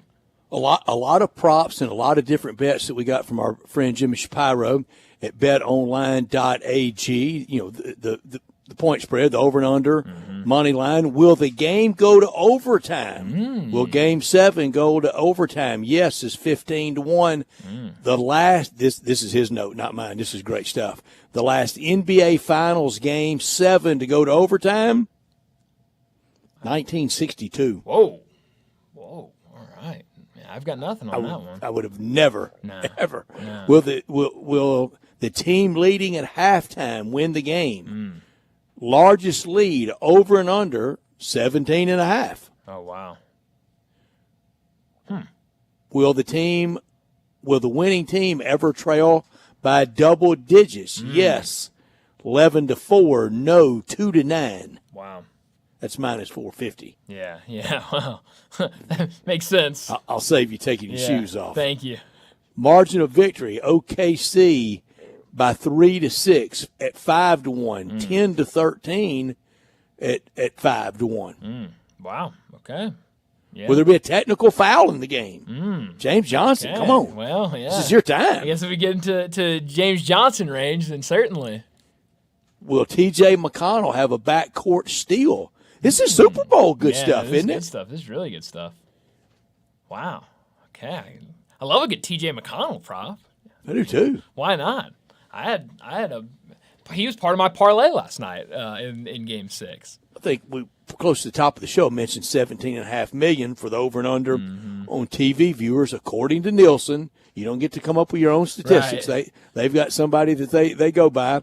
And this note, this is the 5th NBA Finals Game 7 of the 21st century. The last Game 7 was Cleveland and Golden State, drew 31 million. Well, that makes sense. It does. LeBron James, that Against Warriors Steph, team. yeah. I mean, come on. That was all the way back from down 3-1. That's right. Yes, I know that does not surprise me at all. But yeah, 17.5. We'll see if they can pass that Sunday night. We've been pretty nonpartisan about this series. No doubt for me, this close to it. I'm for Indiana Sunday night. Yeah. No, I think I don't really have that much of a dog in the fight, but I think I'm not going to fall out with certainly not. But it's hard for me to even pick a side that I would want to win because I'd be fine with either side. I don't really care for either of these teams, but I think I'd be for the Thunder more. I'm for Rick Carlisle. Yeah, no, I like that a lot. I just love these guys that OKC has put together. I mean, you look at Chet and what he's done in his young career. You know, Jalen Williams come from Santa Clara and now to be this factor for OKC. You know, just feels like a really talented group of guys. And feels it's great like composition of a team. It is. It's impressive, and so I'd love to see them be able to win that NBA title and really for us to start having this conversation of one of how many with this group. I think we have that even in defeat, but Sure, it goes crazy. But definitely, in victory. You won't believe, we won't believe some of the things that are said if it is one of how many. Yeah, they win. We're going to be talking 4 to 5 over 10 to 12 years. Sure, yeah. I mean, it's going to be all over the place with some of the If predictions. they lose, we're talking 2 to 3 over 4 or 5. Why wouldn't we be talking just one less if we're talking 4 to 5 over 10 to 12? Shouldn't it just be one less? I think it's that prisoner of the moment, Brett. It is. I mean, It is.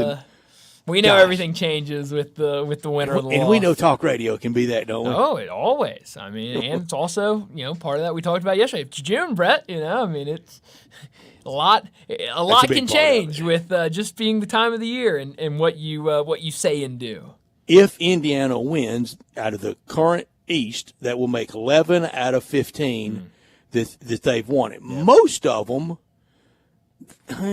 Philadelphia 1983. I was going to say most people can associate with. Okay, maybe not. I realize probably most can't associate with 1983. The Washington Wizards now winning it in 78. That's hard for people. Heck, the Knicks 73. Yeah, that's a long time. It's a really long time for anybody. Oklahoma City would make 8 out of the current West if they win it. And I've said earlier, if Indiana wins, then we know everybody will be counting Oklahoma City as the next team to get one. Let's say Indiana wins, and that would leave Orlando, Atlanta, Brooklyn, and Charlotte in the East. Who could even think today about which one of those 4 would you say? Yeah, not anybody. No. They're all. It's hopeless for all 4. Yeah, isn't it? I mean it is. I mean I would say if I had to pick one of those, maybe Charlotte. I mean Charlotte I think has the best of those pieces. But the answer is easy. If Indiana doesn't win, we have Indiana as the next East. Exactly. But yeah, no, that's tough. Those are not easy. Shouldn't teams. a team with Joel Embiid on it be getting more love? Oh yeah. Or is that part of the night of the love? I mean, I think you. Yeah, I mean, I think they are the team of like when are they gonna do it? You know, I mean, when can they push through and get to that? It feels like we're always talking about the 76ers of how far can they go, and you've got plenty of star power, and we'll see. I mean, it feels like it could be an eventful offseason for them. Certainly, they're the most talked about team right now with the NBA draft. But what happens with Paul George? Do they try to move him? There could be a lot of news out of Philly. The fun debate's going to be the next one out of the West after Oklahoma City. If they don't, they're clearly the one that everybody will be expecting. That's the Clippers. I'm talking about in the city they're in now. That's the Clippers, Minnesota, Memphis, and what's aggravating the most about that is we thought we were the next team out of the West for a long time. Memphis, Sacramento, Phoenix, a long-standing team. It's been close a couple of times. New Orleans and Utah. Who do you think would be the next out of that grouping? Minnesota, Clippers? Yeah, I think one of those. I'd probably say Minnesota, just the way that their team is built. Certainly, if they can go out and swing and get Kevin Durant like they certainly want to do. But, I mean, they've got a great player in Anthony Edwards. Phoenix has missed for a while now. They have. I mean, they're back to the bottom. Yeah, no, I mean, it's starting over. Yeah, it's just it hadn't worked out with his big 3, and we'll see. It feels like they want a premium return for Kevin Durant, obviously, with that type of player.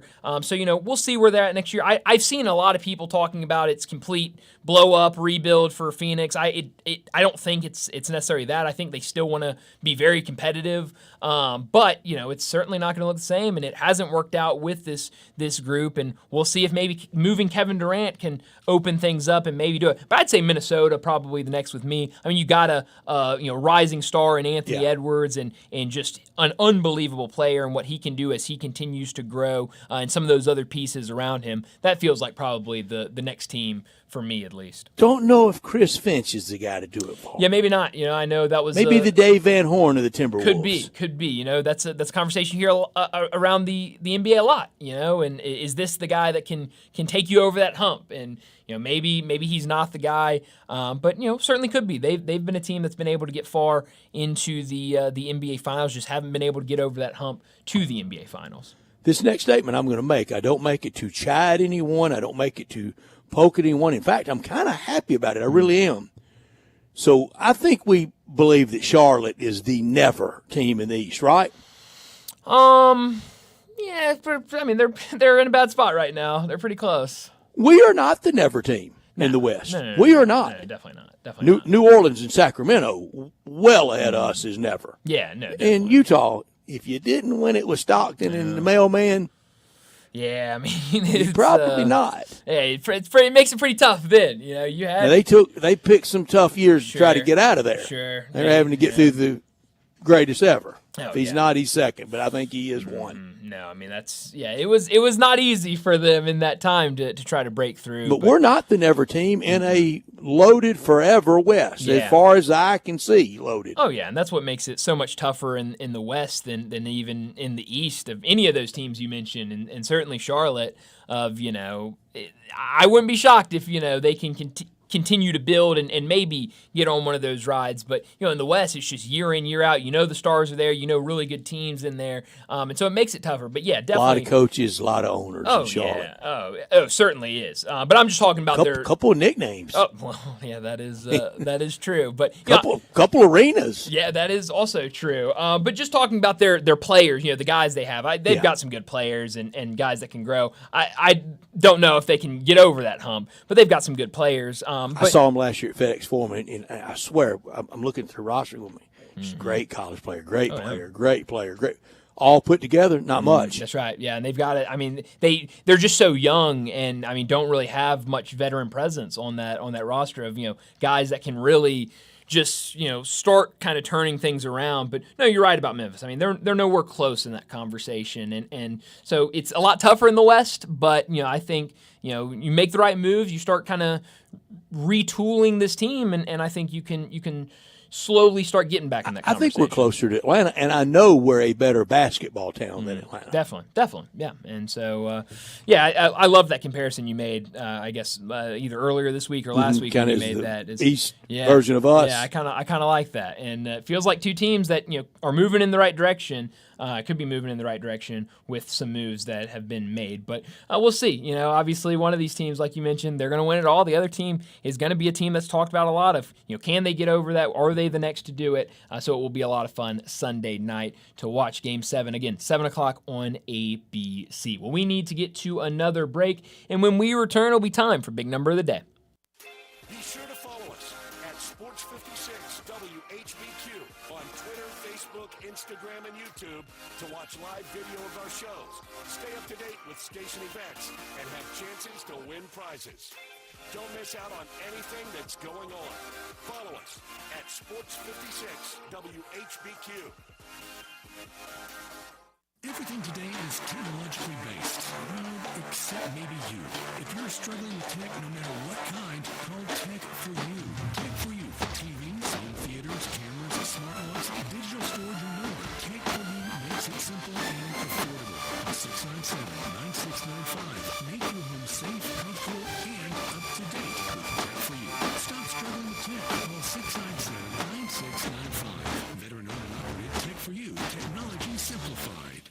If you hate the number on your scales, you'll love 901-436-0272, 436-0272 for Millington Weight Loss and Wellness, 436-0272 for GLP-1 and NAD+ injections, and Evolve X. Evolve X melts fat, tightens skin, and works muscles. Evolve X is safer, more affordable than surgery, and it's non-invasive. Contact Wellness Manager Aaron Chesty, 901-436-0272. I'm Gary York. I'm the Service Director of Lexus in Memphis. Our service department wants to be more than just a place where you get your oil changed. We do glass repair, windshield replacement, recalibration of your camera and sonar systems, even wheel repair, tire replacement, all the things you would expect from a luxury automotive dealer. Please check out our website. You can schedule your appointment, check out our specials, hours of operation, or if you'd like to do it in person, please reach out to one of our associates at 901-271-5199. Nestled in the heart of East Memphis, located corner of Park and Cherry, is a beautiful residential neighborhood. I'm here at Town Village Audubon Park interviewing a new resident, Carolyn. Share with us why you chose Town Village. Well, if your parents or special friends need to make that big move, let me share with you my experience. It was tough for me to leave home, but then I discovered Town Village. I would like to highly recommend Town Village to you and your loved ones. After looking at all the amenities and meeting all the people and staff, I was hooked. From restaurant, bistro, 3 meals per day, housekeeping, transportation, security, health care, physical therapy, exercise room, and even a heated pool and spa. Come see us and make your new home in Town Village. Visit us and call Daniel at Town Village Audubon Park at 901-374-7342. There's no place like home, Town Village.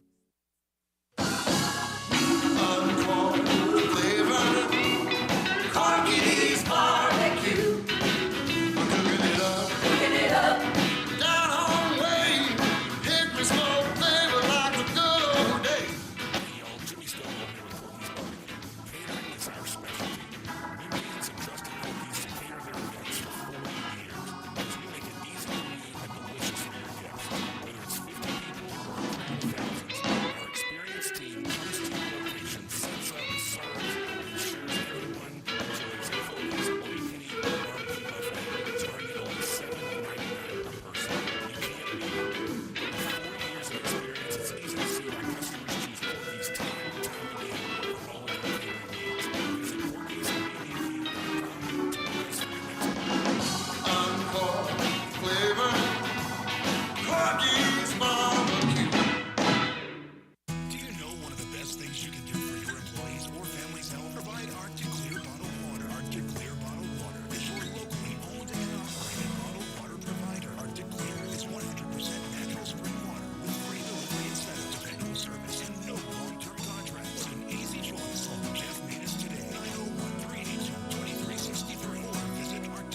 863. Is your wife asking you to stop eating junk food? We have it covered at Humdingers. It's quick, it's healthy, and most important, it tastes amazing. Many choices from salmon salad to rainbow trout and grilled asparagus. Come visit us for lunch at Humdingers, 6300 Poplar Avenue. So good, Coach Penny eats with us weekly. Don't forget, Humdingers offers full-service catering for weddings, social events, or your corporate lunches. You can call 901-260-8292 to find out more.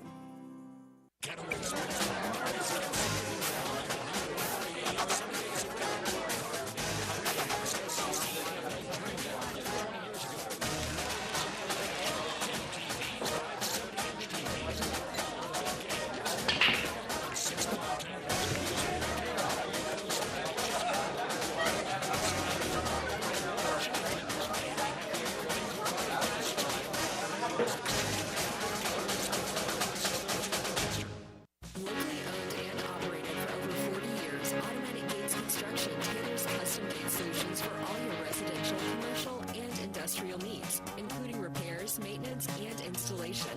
Automatic Gates Construction specializes in designing and installing automatic gates and fencing that seamlessly blends security, functionality, and aesthetic appeal.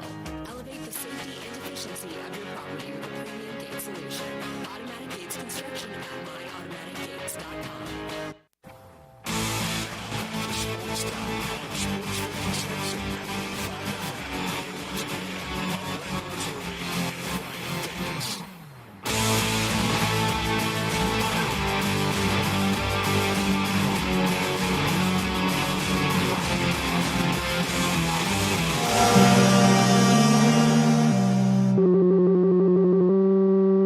Big Daddy. Hello, Big Brand. It's a guy, he wants to be big, then he gets big, he doesn't want to be big anymore, then he gets small, but the suit's too big. Big Daddy. The big boy. You're a big guy. I think she's trying to pull a fast one on Big Daddy. The big number of the day. Well, Brett, I have two big numbers today, but they go hand in hand with each other. It's number 20. It's the numbers 28 and 29. It comes from the Seattle Mariners and a player you mentioned earlier, Cal Raleigh, the big dumper. He hit his 28th home run of the season earlier this afternoon. Mariners PR posting at 125. Cal Raleigh has tied Hall of Famer Johnny Bench from 1970 for the most home runs by a catcher before the All-Star break. It was Johnny MLB Bench history. rookie year. Was it really? Wow! Holy cow! That is incredible. Then, or was it his second year?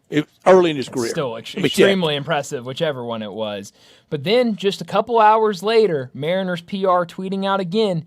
Cal Raleigh just hit his 29th home run. 29 home runs give him the most by a catcher before the All-Star break in MLB history. Shout out Big Dumper.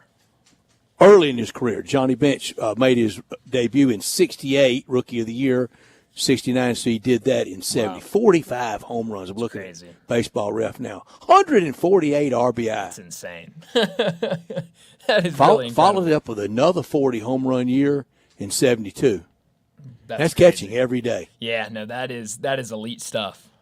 It is. My big number is 9, as in 9 weeks from tomorrow, the start of college football. You ready? I'm ready. The greatest number 9, I think it is unarguable in the history of college football. Go through and try to find me one better than Joe Burrow. That 2 years and that Heisman Trophy winning year at LSU.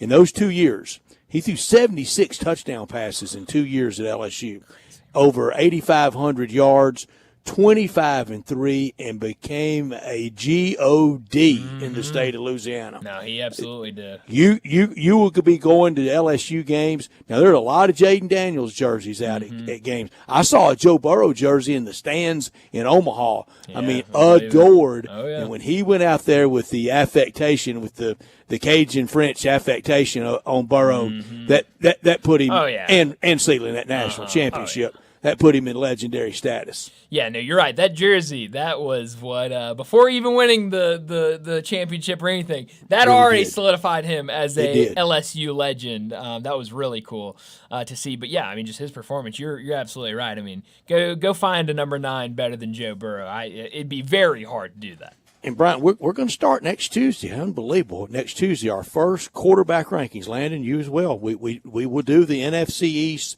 first, so we do that on June 24th. We'll do AFC East on July 1st. We'll do NFC North on July 8th. We'll do AFC North on July 15th. That'll be at SEC Media Days. That's a tough one. Mm-hmm. Who do you put one in the AFC North? Yeah, that's a tough one. That's a really tough one. That's really if tough I'm by the ESPN Baton Rouge crew, I'm definitely going to put Burrow. Oh, yeah. No doubt about it. SEC Media Yes, Days. You got to. Yeah. They are protective of his legacy. Yeah. You don't even say that Jaden Daniels may have entered into his world. No way. There is only one, and it is Joe Burrow. Yeah, so you might have a lot of pressure on you that afternoon. You might have to. I hope I'm not by them because they're really loud. Really? They have two noise levels, loud and really loud. Well, that sounds about right. But kind of like Tiger Stadium. Yeah, that's exactly right. But I wonder what the exodus is like from Louisiana to Omaha for the weekend because. Mm-hmm. Now you know. I mean, you're playing for it all. Oh yeah, it's not like going up last weekend. No. And I think you're right. I think there's probably a lot of people that were kind of sitting there and maybe waiting. And then now that you know you're in the finals, you get up there this weekend and go party. I mean, even the question before of can anybody match LSU in their Jello shots? There's no way. I mean, I ain't checked the Rocco's tote board of time. I was just about to say it doesn't feel as big this year. Unfortunately, I haven't seen did LSU 2 years ago just put it out of sight? Well, I was about to say mere mortals, normal humans with just a decently functioning liver kidney order can't do it. Yeah, no, I think that might be what happened. Is that they set the bar too high? Yeah, they might have. Nobody can compete with them. They took all the fun out of it. Oh yeah, I mean that's why this isn't a big thing. Let's see if I can go. They did. Let me see if I can go in order. This might not be in order, but I'm going to do as best I can. UCLA 1,516. Arizona 1,769. Oregon State 1,981. Louisville 2,027. Murray State 8,137. Way to go, Murray. Arkansas 8,759. I missed one in there. Coastal Carolina. I got out of order. I knew I would. Coastal Carolina 7,032. And then LSU 25,818. I mean, you can count on it. That doesn't even make it fun anymore. No, I mean, when they're just going to town. Why are we trying? Yeah, I mean, there's no competition. I expected that when I started thinking about, what, I haven't seen much about the Jello. It's stepping contest. Into the ring with Andre the Giant. Yeah, no, it's impossible. It is definitely impossible. That's hilarious. Good job, LSU. I mean, already can wave one banner. Hopefully for your sake, it's two. But they're in the drinking Hall of Fame. They sure are. It's their building. It's like Tom Benson's family gave all the money for the remodeling of Canton in Canton, Ohio. It's the Pro Football Hall of Fame. Yeah. It's LSU's building. Oh yeah, no, it definitely is. So good for them, and we'll see what they can do this weekend against Coastal Carolina in the College World Series. Well, we need to get to another break and wrap up this second hour. But before we do that, let me tell you, this weekend it's perfect time to go down to Olive Branch and stop by Frontier Western Store. Family owned and operated since 1967, Frontier Western is your one-stop shop for the biggest brands in Western wear. It's there where you can find Carhartt, because Frontier Western is the one-stop shop for Carhartt in the Mid-South, but they've got you with plenty of other big-time name brands when it comes to all the shirts, jeans, outerwear, anything you could be looking for, they've got. And I know right now it's hot outside. You might not be in the market for jeans, but don't get behind. Go out and get a pair of jeans now so you can be prepared for the fall and the winter, and Frontier Western is the perfect place to go for that new pair of jeans. They've got you covered with the biggest brands from Ariat all the way down to Wrangler, and you'll love how easy it is to find the perfect style and size for you. Frontier's pricing is lower than online and chain stores, so you know you'll be getting the best deals. And while you're there, check out Frontier's world-famous boot showroom. Whether it's work boots or dress boots, Frontier has you covered for the entire family with plenty of in-stock proven classics like Ariat, Dan Post, and Durango, just to name a few. Head down to 5880 Goodman Road in Olive Branch and check out the entire selection. Open Monday through Saturday, 9 a.m. to 7 p.m., and Sundays, 1 p.m. to 6 p.m. Head down there to Frontier Western Store. We need to get to another break. When we return to start our third and final hour, we're going to get to a little heck yes, hell no. That's next on Sports Time.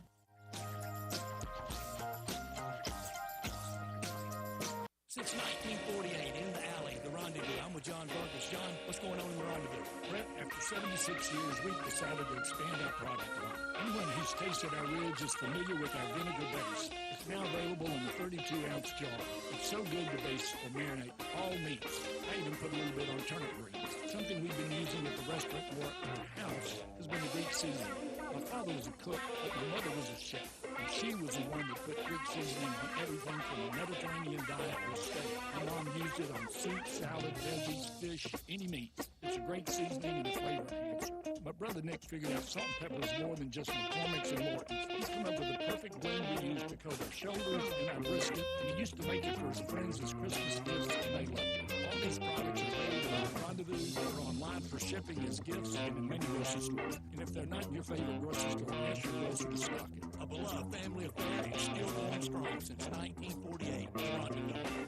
All 650 acquisition fee, 20,000 miles per year. K4 SE 137 210, MSRP 24,340, K5 S5 36 6209, MSRP 29 170, Sportage SG 270 117 55, MSRP 34 115, Telluride SG 66 2001, MSRP 41 060. Must finance through KFA, excludes tax on license with approved credit dealer stock only. See dealer for complete details. Offer valid through 07225. Hey, Jeff Allen, I hear the Gossett Kia summer sticker sales event is on now at Gossett Kia South on Mount Moriah. It sure is, Randy, and listen to this. I've got a 2025 Kia K4 LXS at $150 a month. That's $5 a day for a new ride. 2025 Kia K5 LXS, $265 a month. 2025 Kia Sportage X-Line, $275 a month. Plus 2025 Kia Telluride S front-wheel drive, $359 per month. All $49.99 due at signing, 24-month lease. Plus a 10-year, 100,000-mile powertrain limited warranty in the all-new 2026 EV9 with 72 months at 3.49 available. So if you live in Horn Lake, South Haven, Olive Branch, or Memphis, you'll be happy at Gossett Kia on Mount Moriah. Shop 4th of July savings at the Home Depot right now and get up to 40% off, plus up to an extra $600 off select appliances with free delivery like Samsung. All-in-one washer dryers to smart refrigerators. Upgrade to tech you can trust with Samsung appliances. The Home Depot has what you need to simplify your routine.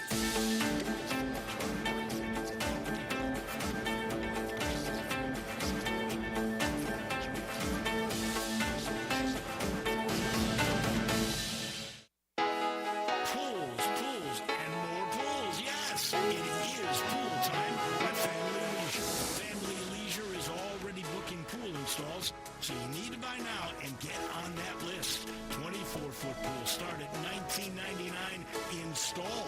Liners are starting at $2.99. You're going to need some pool accessories, so they're all up to 20% off. Not quite ready for a pool? That's fine. Get a 5 or 6 person hot tub starting at under $7,000. You can also go for a swim spa or perhaps a cold plunge tub. Those are now $2,000 off. Get patio furniture up to 50% off on select sets. Buy your pool now, get on that install list, mention this commercial, and your install is free. It's underlined in the in bold print so you know it's big.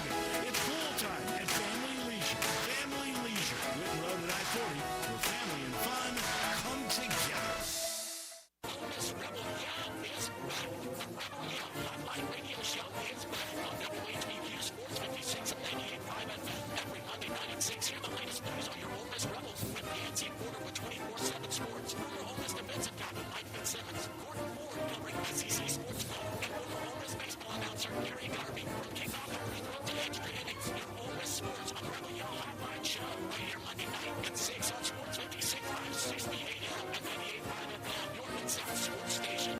Traffic report brought to you by Triangle Meat Company, feeding Memphis since 1967. Open 8 to 5, Monday through Friday, 4790 Summer Avenue. Trust Triangle Meat Company. Sports 56 traffic. Good afternoon. It's got a little bit heavy over here on 240 east and westbound up by Poplar Walnut Grove as it continues to build out of Midtown with more volume in the last few minutes. 240 south at South Parkway. Still some storms moving just south of Memphis this afternoon. Could affect your drive in certain parts of 55 as you work your way down into DeSoto County all the way towards Tate County. Weiber's Jewelry is your diamond engagement ring headquarters. Go see David this weekend at Weiber's Jewelry on Highway 64. I'm Commander Chuck with your on-time traffic.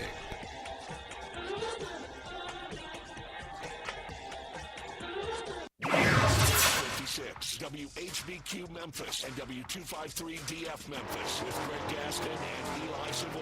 Weekday mornings from 7 to 10. Now, back to Sports Time on Sports 56 and 98.5 FM. This hour brought to you by Jaguar Land Rover Love City. Once again, Brett North You say you stand by your man.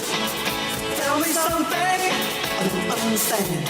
We're back into Sports Time. Brian Brett with you as we start our third and final hour on this Friday afternoon, and we're going to change things up this afternoon. First time we've done it this year. Let's go ahead and get into a little heck yes, hell no.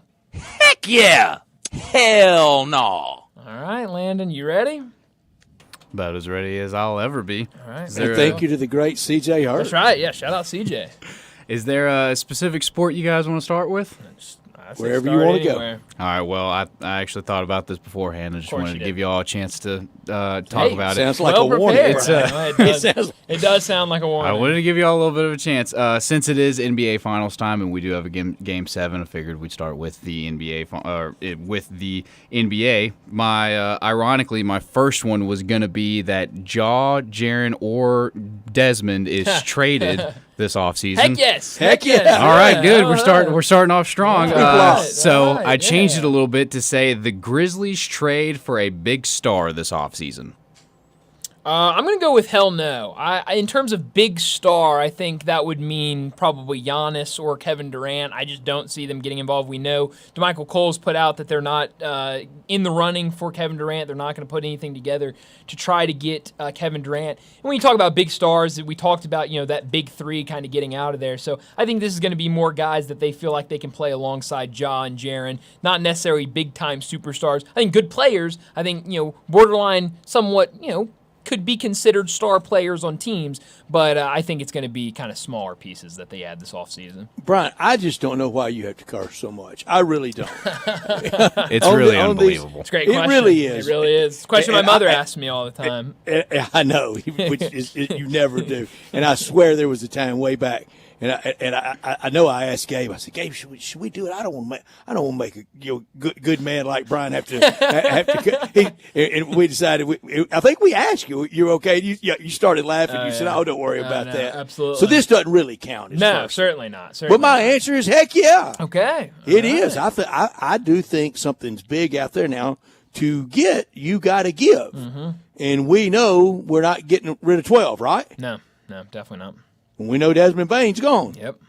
There's not a whole lot of giving left to get a star, is it? Definitely not. Except for one person. That's right. That's Jaren. That's Jaren. All right. So maybe Jaren on the move. Okay. I do. And there are a lot of people almost saying, get ready for the nuclear blast between now and draft night. Oh, yeah. It feels like a lot could happen in the. That would be nuclear, wouldn't it? Easily. Dealing Jaren? Definitely. I mean, a defensive player of the year, a guy that is, has been an all-star. I mean, that would be huge, especially when you see a lot of people talking about, them getting a new contract on the books. That would be huge. Massive. I'm going to go heck yes, since everybody knows I don't curse. All right. That's right. Yeah. Very big of you, Brad. That's exactly right. Yeah. It's going to be a bad game if you are only going to go heck yes on everything. I might get that bolt of lightning that got Greg's tree. You might. You might. That might have been meant for me. You know what? Just picked the wrong. I'm sorry for made a Greg mistake on the location. Wrong time, wrong house. Yeah, I guess so. Huh. Well, sticking with the NBA, looking a little bit to the future, we know that the NBA draft is coming up, and number 1 pick is pretty much unanimous.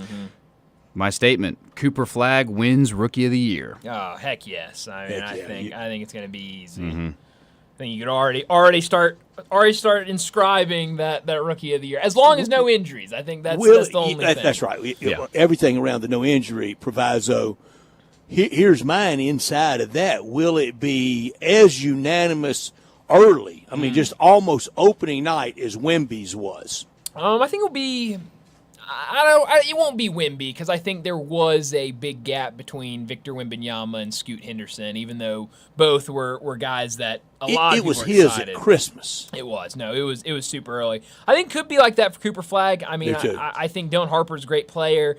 He's going to be the number 2 pick. I think there's some other guys in that first round, but I think it's going to be runaway Cooper Flagg. If you wanted to make the case to hell no, you could make it in this vein. I don't want to, but I think you can make it in this vein. He's going to Dallas, right? Yep. Dallas is going to be good. Mm-hmm. They're not going to be as reliant on him to puff up stat line box scores as San Antonio did with Wemby. Yeah, no, that's a really good point. I mean, his 8 points is as effective for them as the 22 for Wemby in a throwaway year with San Antonio. Definitely. I think that's something that they're going to look at and say, how is he, making his presence They could felt. ratchet him back. They could. No, they definitely could. So that would definitely be a good counterpoint for it because you're going to see guys out here. I mean, we just talked about Ace Bailey. Ace Bailey has the potential to say, I want to go to Utah and just put up a million shots a night and be averaging 20 some odd points, and but I still think it's going to be what's the right fit for Ace Bailey? Oh man, you talk about right fit. I mean, for him at least, it feels like he wants to be somewhere like that where he takes a lot of shots. I don't know if that's the best place for him. I would think a lot of bad habits could get started. A lot of bad habits, and we already know a lot of his shots are not the best. So, when you talk about teams that are drafting in the top, I really just don't know. I mean, it feels like Philadelphia would be a great spot for him, even though he just canceled it. I mean, a guy where you're around a lot of veterans, a lot of older guys, and, it's not as much of we need you to get out there and start knocking down shots for us immediately. It's kind of a guy, hey, you're going to play a big role, but, we're also going to be developing you behind the scenes, but just doesn't feel like he's going to go there.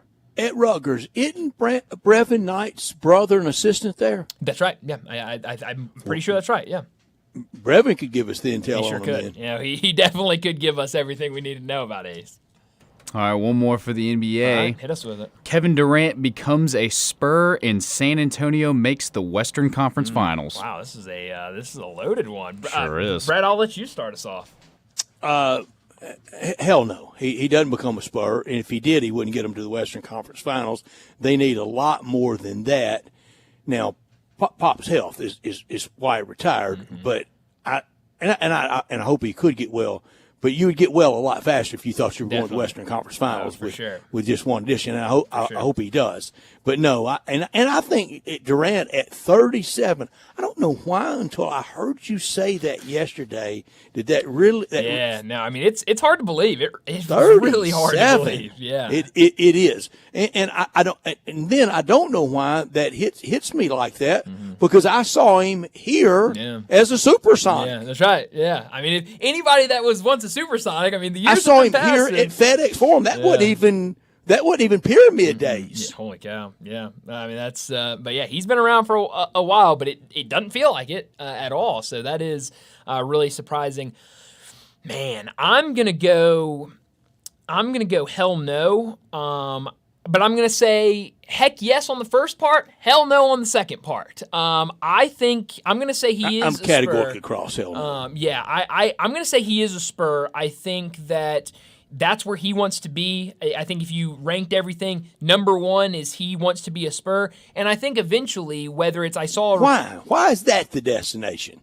Texas doesn't have sales or state tax income Tennessee. Stats. That's true. But also, I think Wembanyama has that cachet of let's play with him and he's an incredible player. So I think that's part of it. I don't know if that's the whole thing, but I think those are two big factors in wanting to play there. I think if you ranked them for him, I think it's San Antonio 1. I think it's Houston 2. I think it's Miami 3. I think that's the order for Kevin Durant and where he wants to be. And I think if a guy wants to be there that bad, if you're San Antonio, I think you find a way to make it work. But that's why I think they give up too much to be. I think they can get to the playoffs. I think they can make a run. I don't know if they can get that far. Should someone let LeBron know that Kevin Durant was ring counting? Yeah, well, that's true. Yeah, he went to Golden State and just to get a ring. So I mean, and got it now, and so he's kind of and easy to say after you get it. Sure, That's not why I'm doing it. That's exactly right. I mean, heck, it might be easier to say you were doing it after you got a ring. Hey, man, I wanted a ring, I got it, and we're all shot good. Straight, you would. Sure, yeah, and so no, I think Kevin Durant is a great player. He's one of my favorites in the NBA, and so I think whatever team gets him is going to be, is going to get a lot better. It's just, and we talked about this a little bit yesterday. I think you're starting to see some reports where teams like San Antonio, teams like Houston that are young and are trying to get better, they don't want to give up all of these pieces that they have for a 37-year-old Kevin Durant when, how many more years are you going to get out of him? So it's an interesting question, but I don't know. I saw, I think Brian Windhorst maybe earlier today had the report that, it's starting to kind of become more of an option that Phoenix doesn't trade him by trade deadline, and that seemed to be a hard line for them as we got to get him traded by the trade. I like the draft, Brian Windhorst style. He's good. Just the facts, Jack. No, it really is. So maybe we see him still with Phoenix after the draft. Who knows? I guess. And he didn't even mean for the one viral moment to do that. No, he was just trying to make that point, and it stuck with everybody. The fingers pointing to the sky. That's right. No, it's a good. He was just trying to make a point. Mm-hmm. He didn't even mean to go viral. No, but hey, it worked. It worked out for him. So and that's the best going viral. That's exactly right. When you're not trying. So, Brian, you were a heck no on that one. I was. So I guess in the overall of the I heard a hell no in there. I was a hell no. It does or a something heck to me no. here, Well, I know. I'm just trying to keep it PG. That's right. I feel like I caused it. No, you certainly didn't. Believe me, there are plenty of other people to blame, and you're not high on that list. All right, let's switch gears a little bit. Let's blame John Harden. Another 2 days in a row. It's always safe to blame John him. Harden would be closer than you, Brett. Patently unfair after 5 on a Friday to blame John for anything. Well, that's true. Well, I guess he's not bothering anybody. The good news is it's 5 o'clock, so we know John's sitting back with a Tito's. He's not bothering anybody. That's true. Yeah, he's just hanging out. Wherever he is right now, he's laughing and making someone laugh. That's exactly right. Good Very man, true. John Harden. All right, let's shift gears a little bit. Go to some NCAA football talk. Right. First one: this year's SEC champ will go 9-3. Ooh. Landon, my friend. Should I do it, Bryant? Should I tell people? Do it. Go for it. Heck yeah.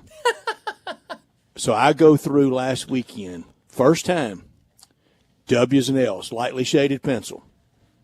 But a little dirty secret. I very rarely deviate from lightly shaded pencil. Now, go to SEC media days, learn a little more. Of course, injury, August camp news, but you never go from 9-3 on lightly shaded pencil to 5-7, or vice versa. I went through it last weekend, not meaning to, first time through, and came out with 9-3 teams out of 16. I pencil whipped it a little bit to get to 1-10-2 and 10 9-3 SEC teams. That's doomsday. That is doomsday. That's Titanic. That's iceberg. That's everybody mad. Now, it might be the thing to move the 16-team playoff, if they hadn't already decided on a format, to 1 through 16, just with all at larges. But some would say that would move the SEC into wanting automatics. I do not want automatics no matter what happens. My 1-10-2, and you could change this for a couple teams. My 1-10-2 was Georgia. But it just with a couple of changes, it could be somebody else and still 10-9-3s. That means that if 9-3 got beat in the SEC championship game, that would be SEC second place team would have 4 losses. I don't know if the committee would hold that against them or not, and the champion would just have 2. Yeah. But I do think Georgia could lose somewhere else along the way, and we have 10 or 11 9-3s, and then that would be just the champion. Yeah. And that's in the contract. The champion has to go. Mm-hmm. And just the champion would be guaranteed. And this year, without slotting, that wouldn't be 1 through 4. Mm-hmm. The champion of the SEC would be hosting and playing the campus game. That's right. Yeah. Wow. That would be such a wild world. That would be people calling for, if I say Arkansas should get away from Omaha Hogs, that would be get away from it just means more. It just means more, Brett. It just means 9-3. It would at that point just mean 9. My answer is literally heck yeah. everybody. It was a long answer, but heck it yeah. was a long answer. But hey, that's what we're here for. I'm gonna go hell no. I just think with the SEC in the span of a year, it's just there are going to be bad teams. There are going to be injuries in there. I mean, stuff happens to teams. There are going to be teams that are immediately wiped out of it. Teams that other SEC teams can beat up on in conference play. So I'm gonna say hell no. The conference champion has won double-digit games. They will not be 9-3. There aren't many punching bag teams, though. No, certainly not. But by the time you get to conference play, I mean, if one quarterback gets injured or something, you never know. I'm just gonna play the game of, and we saw it last year. Sure. State didn't have a chance after Blake Shapen went down. No, absolutely not. And so, I'll roll the dice with the SEC and stuff, just regular football stuff happening, and say there's someone out there that's getting. I'll say it again to SEC fans: those non-conference games, Oklahoma against Michigan, South Carolina against Virginia Tech, Texas A&M against Notre Dame, Texas at Ohio State, Arkansas against Notre Dame, Bama against Wisconsin, Bama against Florida State. I know you don't want to. I know that when they lose, it's okay by most. You have to, for this math game, be pulling for the SEC in those non-conference. Definitely. If you're another SEC fan, everybody else I know Sure. just 0-12 against anyone is fine. But you've got to have. You need last year. Think what if State had held on at Tempe against Arizona State. That's right. Yeah. No. I mean, these non-conference matchups are going to be massive for the conference this year, and you're going to be scoreboard watching all over the place. Remember that Monday I was going, who's this Cam Scatterbo? Scatterbo guy. Oh man, we didn't know who he was. Now we know exactly who he is. So no, I see heavy 9-3 influence, and that's disaster. Yeah, that would be no good for the conference at all. That'd be, worst case scenario by far. But one good thing about Arkansas, they finally get A&M on campus instead of at Jerry's World, and we know they're going to beat one A&M this year. They open against Alabama A&M. That's right. Yeah. So you can mark down at least one win over the A&Ms. So I guess that's good news for Arkansas. All right, next one. This one probably might be a little unanimous. Okay. Seth Hennigan is the greatest quarterback in Memphis history. Heck yeah. Yeah. Numbers don't lie. Yeah, you look at the numbers. Wins. I'll say heck yes. Yards. Yes. Yeah. All of them. He leads it all. Yeah, he does. No, I'll say heck yes. All right, here's one. I'll try not to let my childhood get into it. List those prolific quarterbacks in order since we've been on this quarterback run. So we had the group lock on one. Mount Who's Rushmore. 2, 3, and 4. Yeah. I'm putting Paxton up there. Yeah. Got it started. Certainly worth a lot. I'll put big win over Ole Miss in 2015. A lot of other big wins. Yeah, there's and I don't want people forgetting Danny Wimprine. Oh no, I love Danny Wimprine. But of those four, yeah, kind of just removing Danny Wimprine from the last four, I'd probably go. And there's a lot of different. I could do 3 separate different lists of how you're ranking them, but you really could. And they would be all different. Landon, that was the best question. They've all been great. That was the best one. Yeah. Because I'm already thinking, no, how about this guy? Yeah. But numbers matter. They do. But I would probably, I guess, because of the records, because of the numbers, I would put Seth Hennigan at 1. After that, I'd go 2 Paxton. I'd go 3 Brady. And then, that makes me so Riley upset. Ferguson was a great college quarterback. Oh, my gosh. Riley if we just talked about my favorites, Riley Ferguson's number 1. I loved Riley Ferguson. He starts this year at 12 SEC places. Yeah. Oh, yeah. Yeah. No, he was incredible. And he he had the best. I mean, his deep ball out of all four of those guys was the best. By Really far. was. I mean, it was awesome. It was awesome. Great question. That was a good question. That was really good. Boy, you did put the thought in there. I sure did. I did. I've been Preparation. It's preparing this for a little while. Let's do one more with NCAA football. Sticking with the SEC, Texas will be better in the SEC than they ever were in the Big 12. In terms of this year, or just like This Their whole persona? this year, Yeah. past year, going forward. I'm gonna go hell no on this one because yes, Texas is Texas. I mean, it's a massive brand. It's huge, but you had the opportunity. And they did win a national championship in the Big 12. Exactly, and you had the opportunity in the Big 12 to be, I mean, way ahead Texas. of anybody else. You were Texas, and then it was a bunch of space before anybody could come close to you. And I just don't think they have that in the SEC. So I'll say hell no on that one. I'm going to say hell no, too. Who do they think they are? Back Get in 'em line, outta Brett. here. I mean, Get them out of here. Now, they've been to the national semis 2 years in a row. that's true. That's exactly right. Yep. And it doesn't look like, and why would they? They're not going to sour on Sark. Great coach. Yeah. He's in his wheelhouse time of his career. All the any negative way in his past. It's just football and winning now for him. It really parallels with Lane Kiffin. Yeah. Of just the great spot in their lives and their coaching careers that Texas and Ole Miss were able to get this with all those other places going, how come we didn't get that? Yeah. But and with the money dynamic how it is, now Texas always had that, but they are committed. No, they absolutely are. They But absolutely no. are.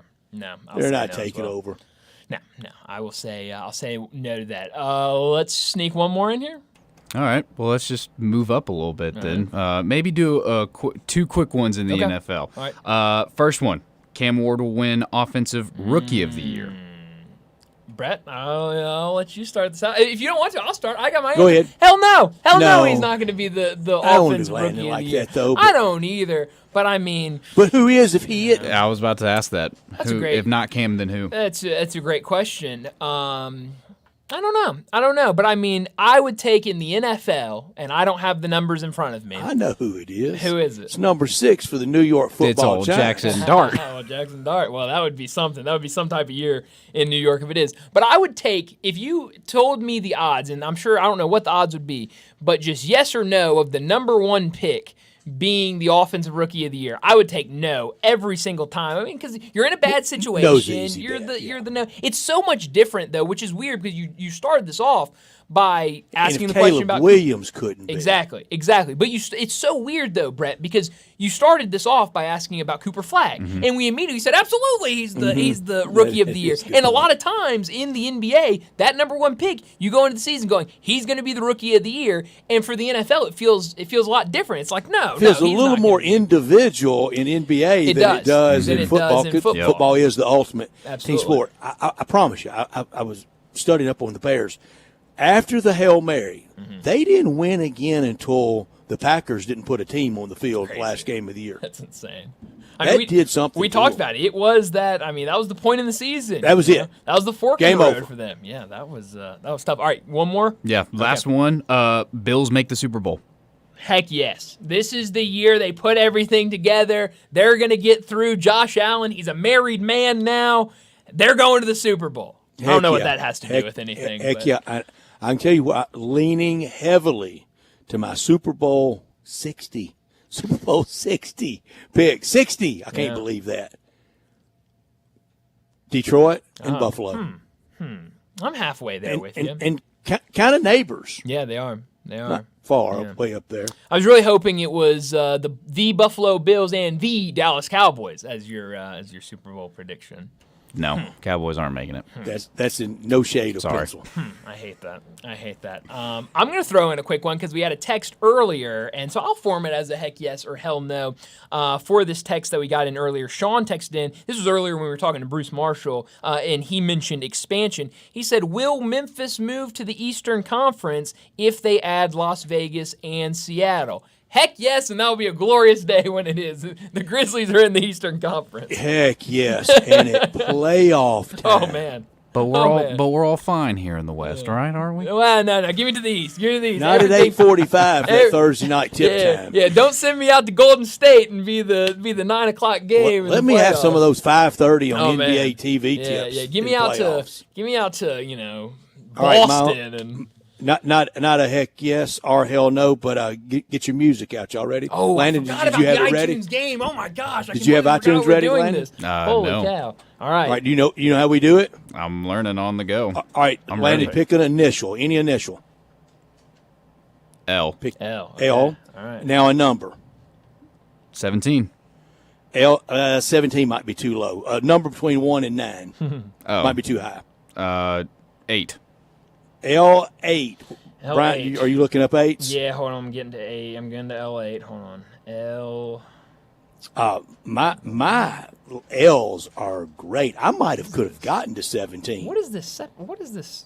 Mine was not by title. What are we doing? That was. Oh, not my in L order. is all world. Here's mine, and Brian, of course, I've got a great story, and I Okay. know we're going long. There you go. I've talked about 1982 PGA Championship at Southern Hills and how hot it was. Didn't touch 2007. Raymond Floyd wins on Sunday. On Saturday night, we go see Delbert McClinton and Boz Scaggs. Oh my gosh. Lido Shuffle for Boz Scaggs. L8. Median blood alcohol was about L17. I believe it. I believe it. Love Boz That's Scaggs. That's good. Now I That's got to good figure out how to stuff. get it off. Well, that's a good question. I did. Landon, what is your L8? So what exactly am I doing here? So you're looking for song. You're going to your library on your Apple Music or whatever music app you use. Okay. And you categorize it by song. You go down to the L's, and then you go down to the 8th one, and that is your song. Might have to switch to Spotify. It's okay. I'll go with mine. Mine is one that Landon. I don't know if you are familiar with this song. I know Brett has never heard of this song. Has probably never heard of this this artist. "Laughing to the Bank" by Chief Keef. Oh, one of my favorite songs in middle school when it came out. Oh, no. Love "Laughing to the Bank." I don't know that at all. Can you hit the music or the lyrics I suggested? I cannot. Be careful. No way I can play that during this show. Okay. No. Got you. No.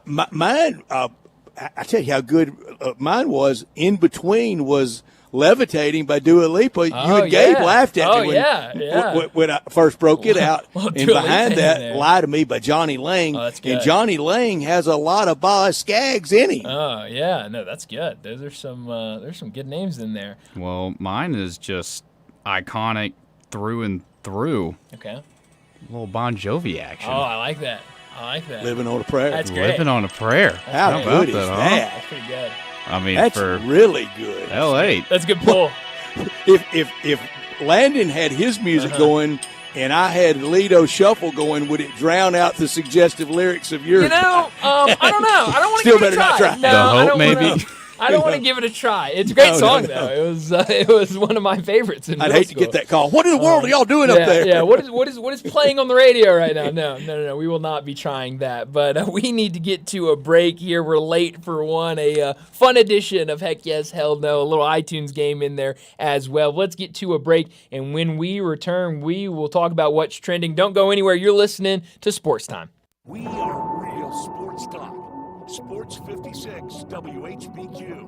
Available on your radio dial at 560 AM and 98.5 FM, as well as around the world online at sports56whbq.com. Take us with you everywhere by downloading the Sports 56 app. And at home, just say, Alexa, play Sports 56. Sports events, radio Sports 56 and 98.5 FM. Hey everybody, it's summer, so come and get your new and affordable 2026 All-Star Chevy Equinox right here in Olive Branch. Financing is down to 6.6% for 72 months. All new 2025 Silverados with $6,500 cash back and financing down to 2.9 for 36 months. It's here. So go big and get a new Silverado 2500 HD with financing as low as 3.9 for 60 months and not one payment for 90 days. And your good credit deserves it. If you're law enforcement, first responder, healthcare, military, education, recent grad, you get an extra $500 bonus. And all the certified and pre-owned cars you want, like this Corvette Stingray and more Tahoes and Silverados, then you'll find in one place, anywhere, right here in Olive Branch. If you have any vehicle you want to sell, bring it here to All-Star Chevy in Olive Branch and get the most money for it today. Vacation road trips and all your summer fun begins right here in Olive Branch with our friends at All-Star Chevrolet. Together, let's drive. AllStarAutoGroup.com. Hi, I'm Troy Five Ash with Five Ash Roofing. Ever wonder what happens when a contractor saves money on materials? Well, they usually put that money in their pocket. Five Ash Roofing has negotiated new lower prices for the materials we use. Instead of putting that savings in my pocket, I've decided to pass it on to you.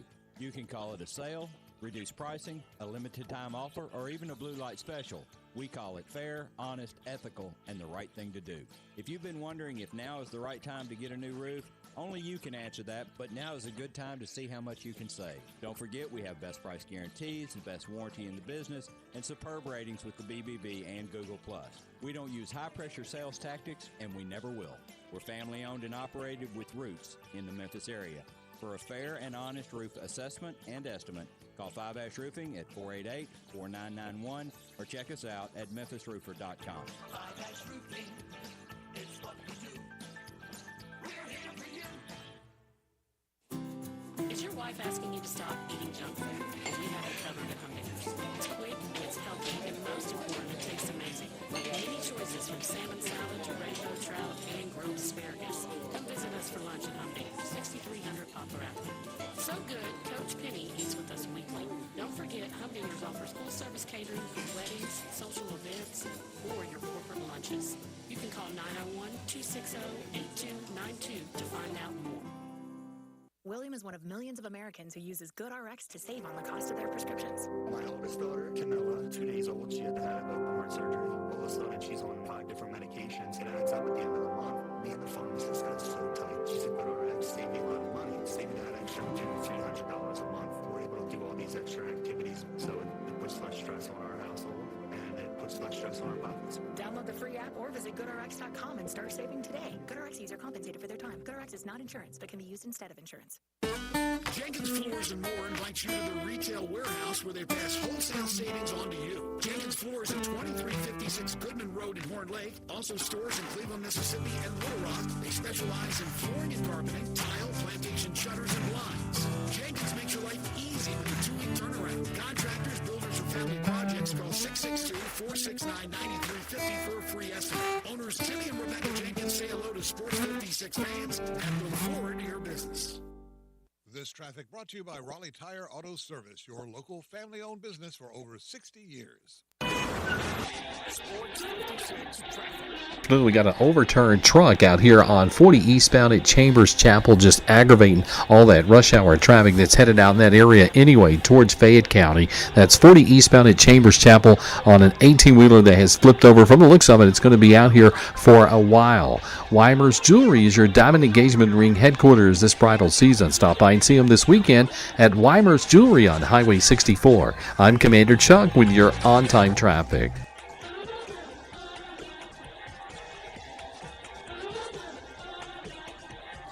We'll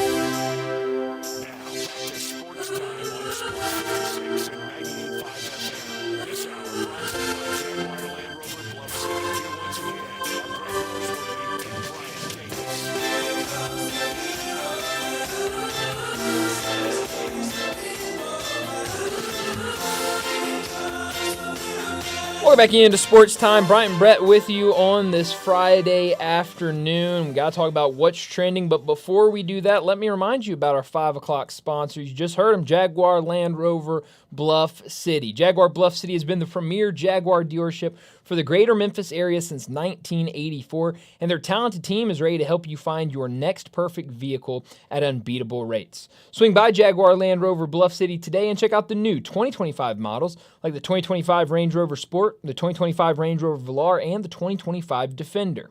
Test drive the Range Rover Sport, where luxury meets performance. It's a perfect mix of style, performance, and versatility, with options ranging from 360 horsepower up to 635. It's also available as a plug-in hybrid electric vehicle with $7,500 federal tax credit when leased with approved credit.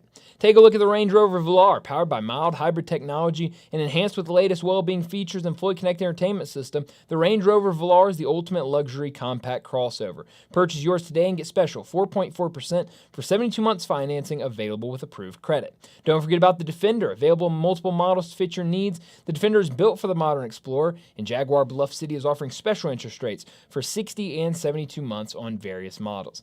Give them a call, 877-259-6169. Go online to jaguarbluffcity.com. But head out there, test drive these vehicles. 6335 Wheel Cove, just off of Quince, for Bluff City Jaguar. Well, Brett, a lot to get to during What's Trending, but I did want to start off College World Series getting started tomorrow night. Coastal Carolina, LSU. We talked about it with Alan Bell earlier in the show. Feels like it's going to be a fun weekend of college baseball, and it feels like this could be one where he said it bet the over 2.5 games. Feels like we could see a full series here. That means Monday night game to settle it all in college baseball, and LSU again just furthering their reputation. It's no if to it. The league's driven by Alabama in football, Kentucky in basketball, and LSU in baseball. Yeah, no, I mean they have proven the powerhouse they are. You know, we talked about it earlier. We've talked about it a lot. I mean, going for the 8th national championship, second in the last 3 years, you know, they have shown year in and year out that they are the team to beat. And obviously, you know, getting to this point this season, it's been a great year for them. We'll see if they can get the dog pile here in a couple days. I know Tony Vitello cuts a lot of different ways, but a lot of people last year, not all in the rest of the SEC, but a lot, okay, Tennessee's been really good. They get theirs, fine. Do you think the rest of the SEC wants LSU to get another one? Probably not. That's usually how it goes in the conference, is one team that has shown that they are, on a roll. Boy, it had Ole Miss fans in a tight on who to pull for with Arkansas and LSU. That is true. But no, I would assume most conferences when that one team's out there and dominating, it's like, I don't really want to see I'm them for get another LSU. one. Yeah, that's going to get me in trouble with some Ole Miss people, but I'm for LSU. Yeah, no, I'm excited for it. I'll go the other side. I'm going for Coastal in this one, and to see that program. Again, we talked about 2016. Really just coming out of nowhere and winning it that year. If they can do it again this year, I think that'd be a great story. And you talk about one of those mid-major powerhouses that is formed for Coastal Carolina. Right, I say the SEC, the biggest, fairest knock on is they don't bat 1,000. They don't win 100% of the time. I mean that. Yeah. I can make people. It does. It makes people mad. But let's go through the math again. This is the year that the SEC. Even I said it didn't do as much as advertised in baseball. Well, they got 23% of the bids. Then in Omaha, they had 25% of the teams in Omaha. They now that they have 50% of the teams in the finals. So again, if they don't win it, that's 100%. They had to win it. They got to bat 1,000. Yeah. Or 0. Yeah. It's pass or fail. Sure is.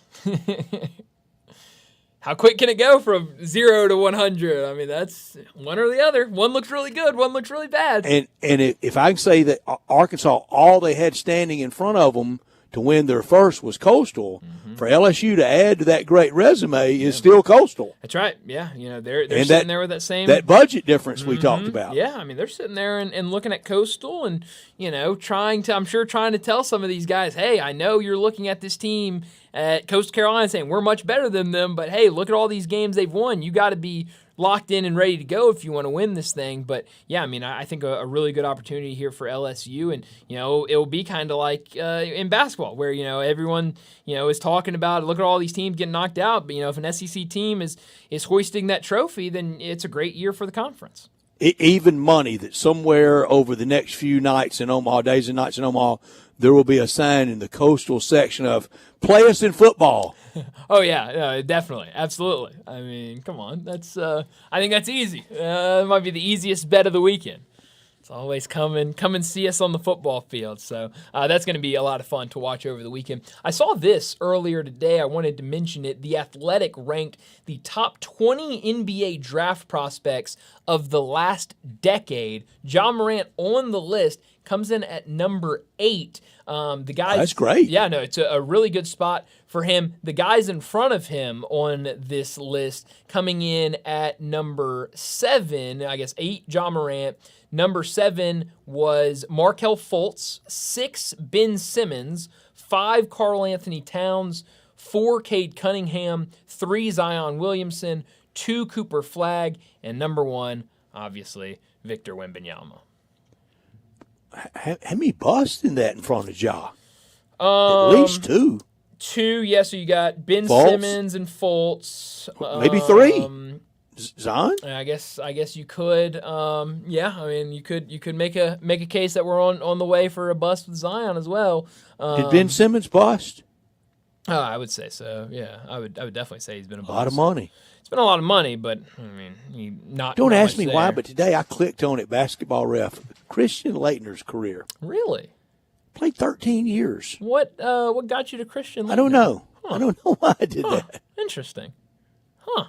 Yeah. I mean, That's anything but a bust career, isn't it? That's a good career. I mean, the problem with, and I say it's the problem, and I just did it, but the problem with labeling someone a bust is it's Ben Simmons. When Ben Simmons was coming out of LSU, he was the next LeBron James. That's what everyone was calling him, and he has been anything but the next LeBron. My friend James. John Wilfong saw him at high school at a summer camp, and told me, he said, "I've seen." I mean, and the best player. Yeah, so I mean, when you don't live up to that, it's very easy. Even though you've been a guy that has made a lot of money in the league and has been on the roster for a lot of years, you immediately you've been a bust. And so I think that's what Ben Simmons, Christian Leitner, kind of the same thing. I mean, you were the guy at Duke, you were on the Olympic team, as a college player. Couldn't miss. Yeah, and then you get to the NBA and you're a good player. But you're not what everyone thought you were going to be, and so you get labeled as a bust. So. No doubt, Markelle Fultz was. Oh yeah, no, Markelle Fultz was a big swing and a miss. Should he have been ranked that high? Oh yeah, I mean Markelle Fultz was. I think he was. I mean, out of college, everyone was. This guy is incredible, can't miss. I mean, so I don't mind him being at 7. Maybe we need to examine all that. Maybe so. Because I mean, there's some good names on this list. I think everyone else on here is easily on the list. Ja has been a star. Oh, he absolutely has. He's been great. It's been the same thing with Zion. I mean, when Zion's on the court, he is an incredible player. It's just can't stay on the court, and that's the same thing with Ja Morant. When Ja Morant's out there, he is one of the best players in the league. It's just when, how often is he out there? So, yeah, coming in at 8 on top. And I think most notably at the top of this, Cooper Flagg coming in above Zion Williamson, and this story citing that the injury concerns. There were some injury concerns with Zion out of college. Nothing when it comes to injuries for Cooper Flagg. Well, we need to get to our final break of the day, and when we return, we'll wrap things up. We'll wrap up this week with Mo's Crunch Time.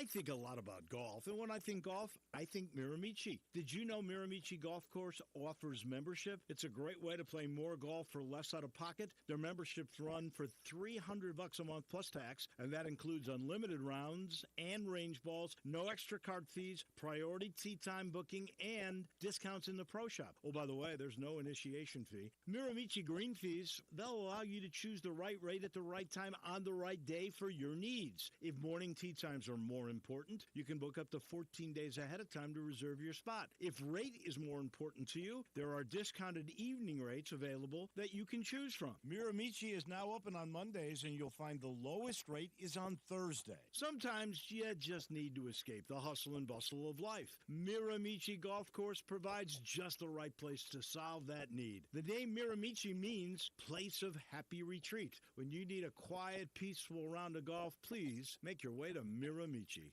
If you love sports and Mexican food, you can get the best of both at Los Cabos Mexican Bar and Grill on Summer near Graham. Watch all the big games on all the TVs on all the walls in Los Cabos. And enjoy premium tequila shots anytime for just $5.50. Celebrate every day with reservations from 10 to 3 and happy hour from 3 to 8. Lunch is just $6.75 to $10.99 and margaritas start at $4.99. Experience real Mexican cuisine along with great sports at Los Cabos on Summer near Graham. I've got it on the line, Marty McNeil in Boston Volkswagen Germantown, and he's ready to put you in a new Volkswagen today. That's right, Randy. Guess what I've got available now? 2025 Jettas and 2025 Toyotas, 4.9% for 60 months. I've also got 25 Atlas and Atlas Cross Sports, 3.9% for 60 months. What else you got over there, Marty McNeil? On top of that, get 1,500 loyalty rebate on all 2025 GTIs, Jettas, Teos, Tiguans, Atlas, and Atlas Cross Sports. And you were telling me earlier you've got $5,000 off 2024 Atlas Cross Sport CLR lines, but only 2 left, so you got hurt. So come see me today, Marty McNeil at Gossett Volkswagen Germantown, 7420 Winchester Road, or shop online at GossettVWG.com. And remember, your future is what you make of it.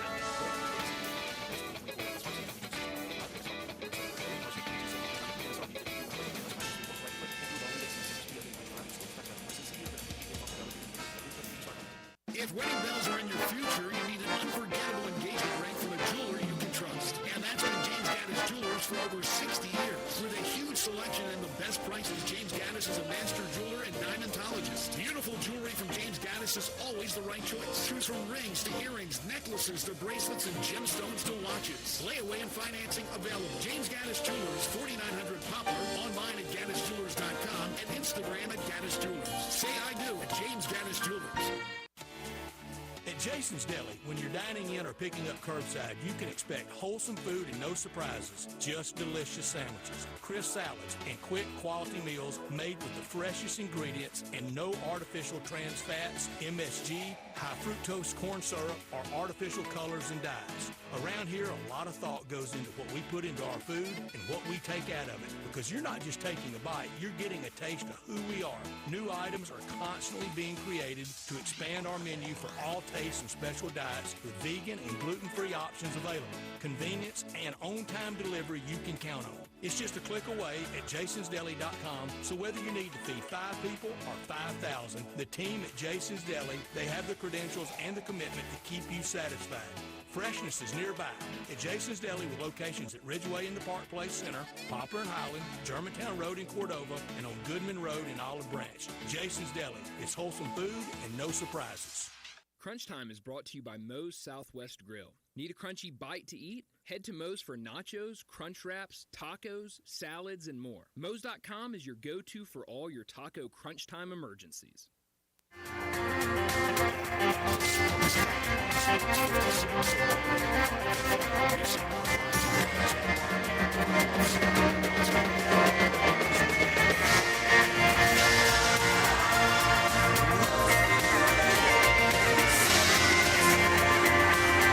This is pretty cool, and we're just getting started, so.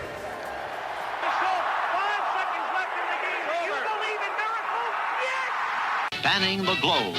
Go crazy, folks! Go crazy! This is for all the biggest crunch time. You are looking live. In your life have you seen anything like that? Goodbye! Hello, Haskins. It's obviously crunch time. Hammer, nail, coffin, this baby is over. Crunch Time is brought to you by Moe's Southwest Grill. Need catering? Moe's Taco Truck is always ready to cater for you.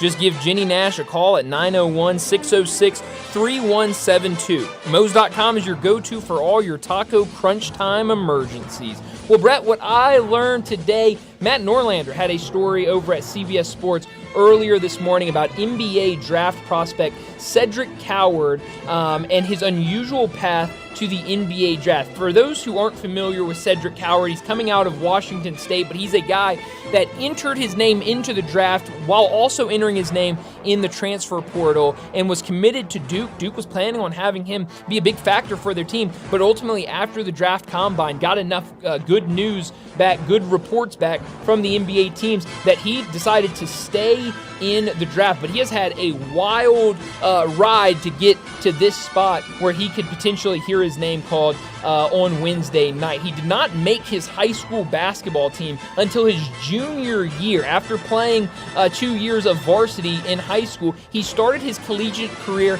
at Division III Willamette University, a team that his first season there only won 6 games. After that freshman season, he transferred to Eastern Washington, where he played 2 seasons, then transferred again to Washington State for this past season, where he only played in 6 games before suffering a season-ending injury. So did not play most of the season, but after the season was over, showed enough to NBA scouts and to other teams where Duke was calling, wanted him to be a part of their team. But he said, I don't need Duke. I'm going straight to the NBA. And right now, there are a ton of mock drafts out there that are projecting him to be a lottery pick. I believe he's gotten a green room invite, so he'll be there on draft night. Just an incredible story for Cedric Coward.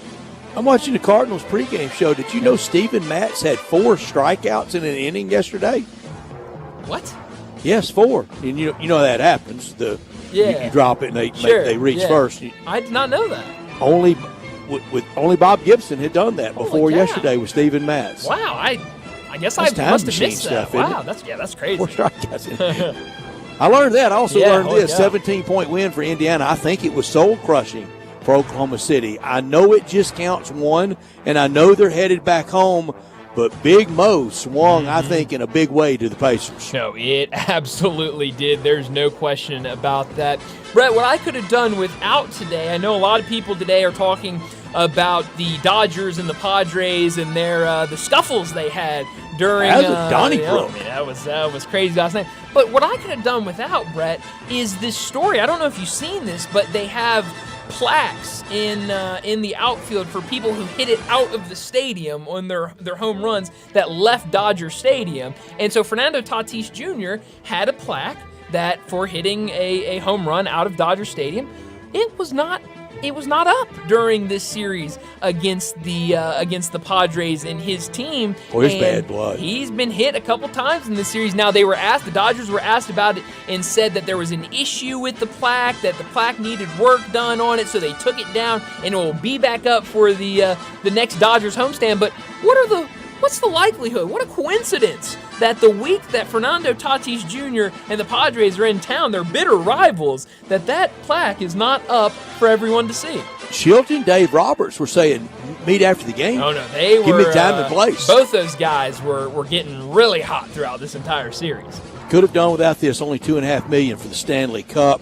That's less than a college game day edition and about what the College World Series would do, even on ESPN. I know a lot of it on TNT too, but ESPN's coverage of it didn't give it a great boost. No, it definitely did not. And yeah, you hate to hear those type of numbers. Where are you beaming this weekend?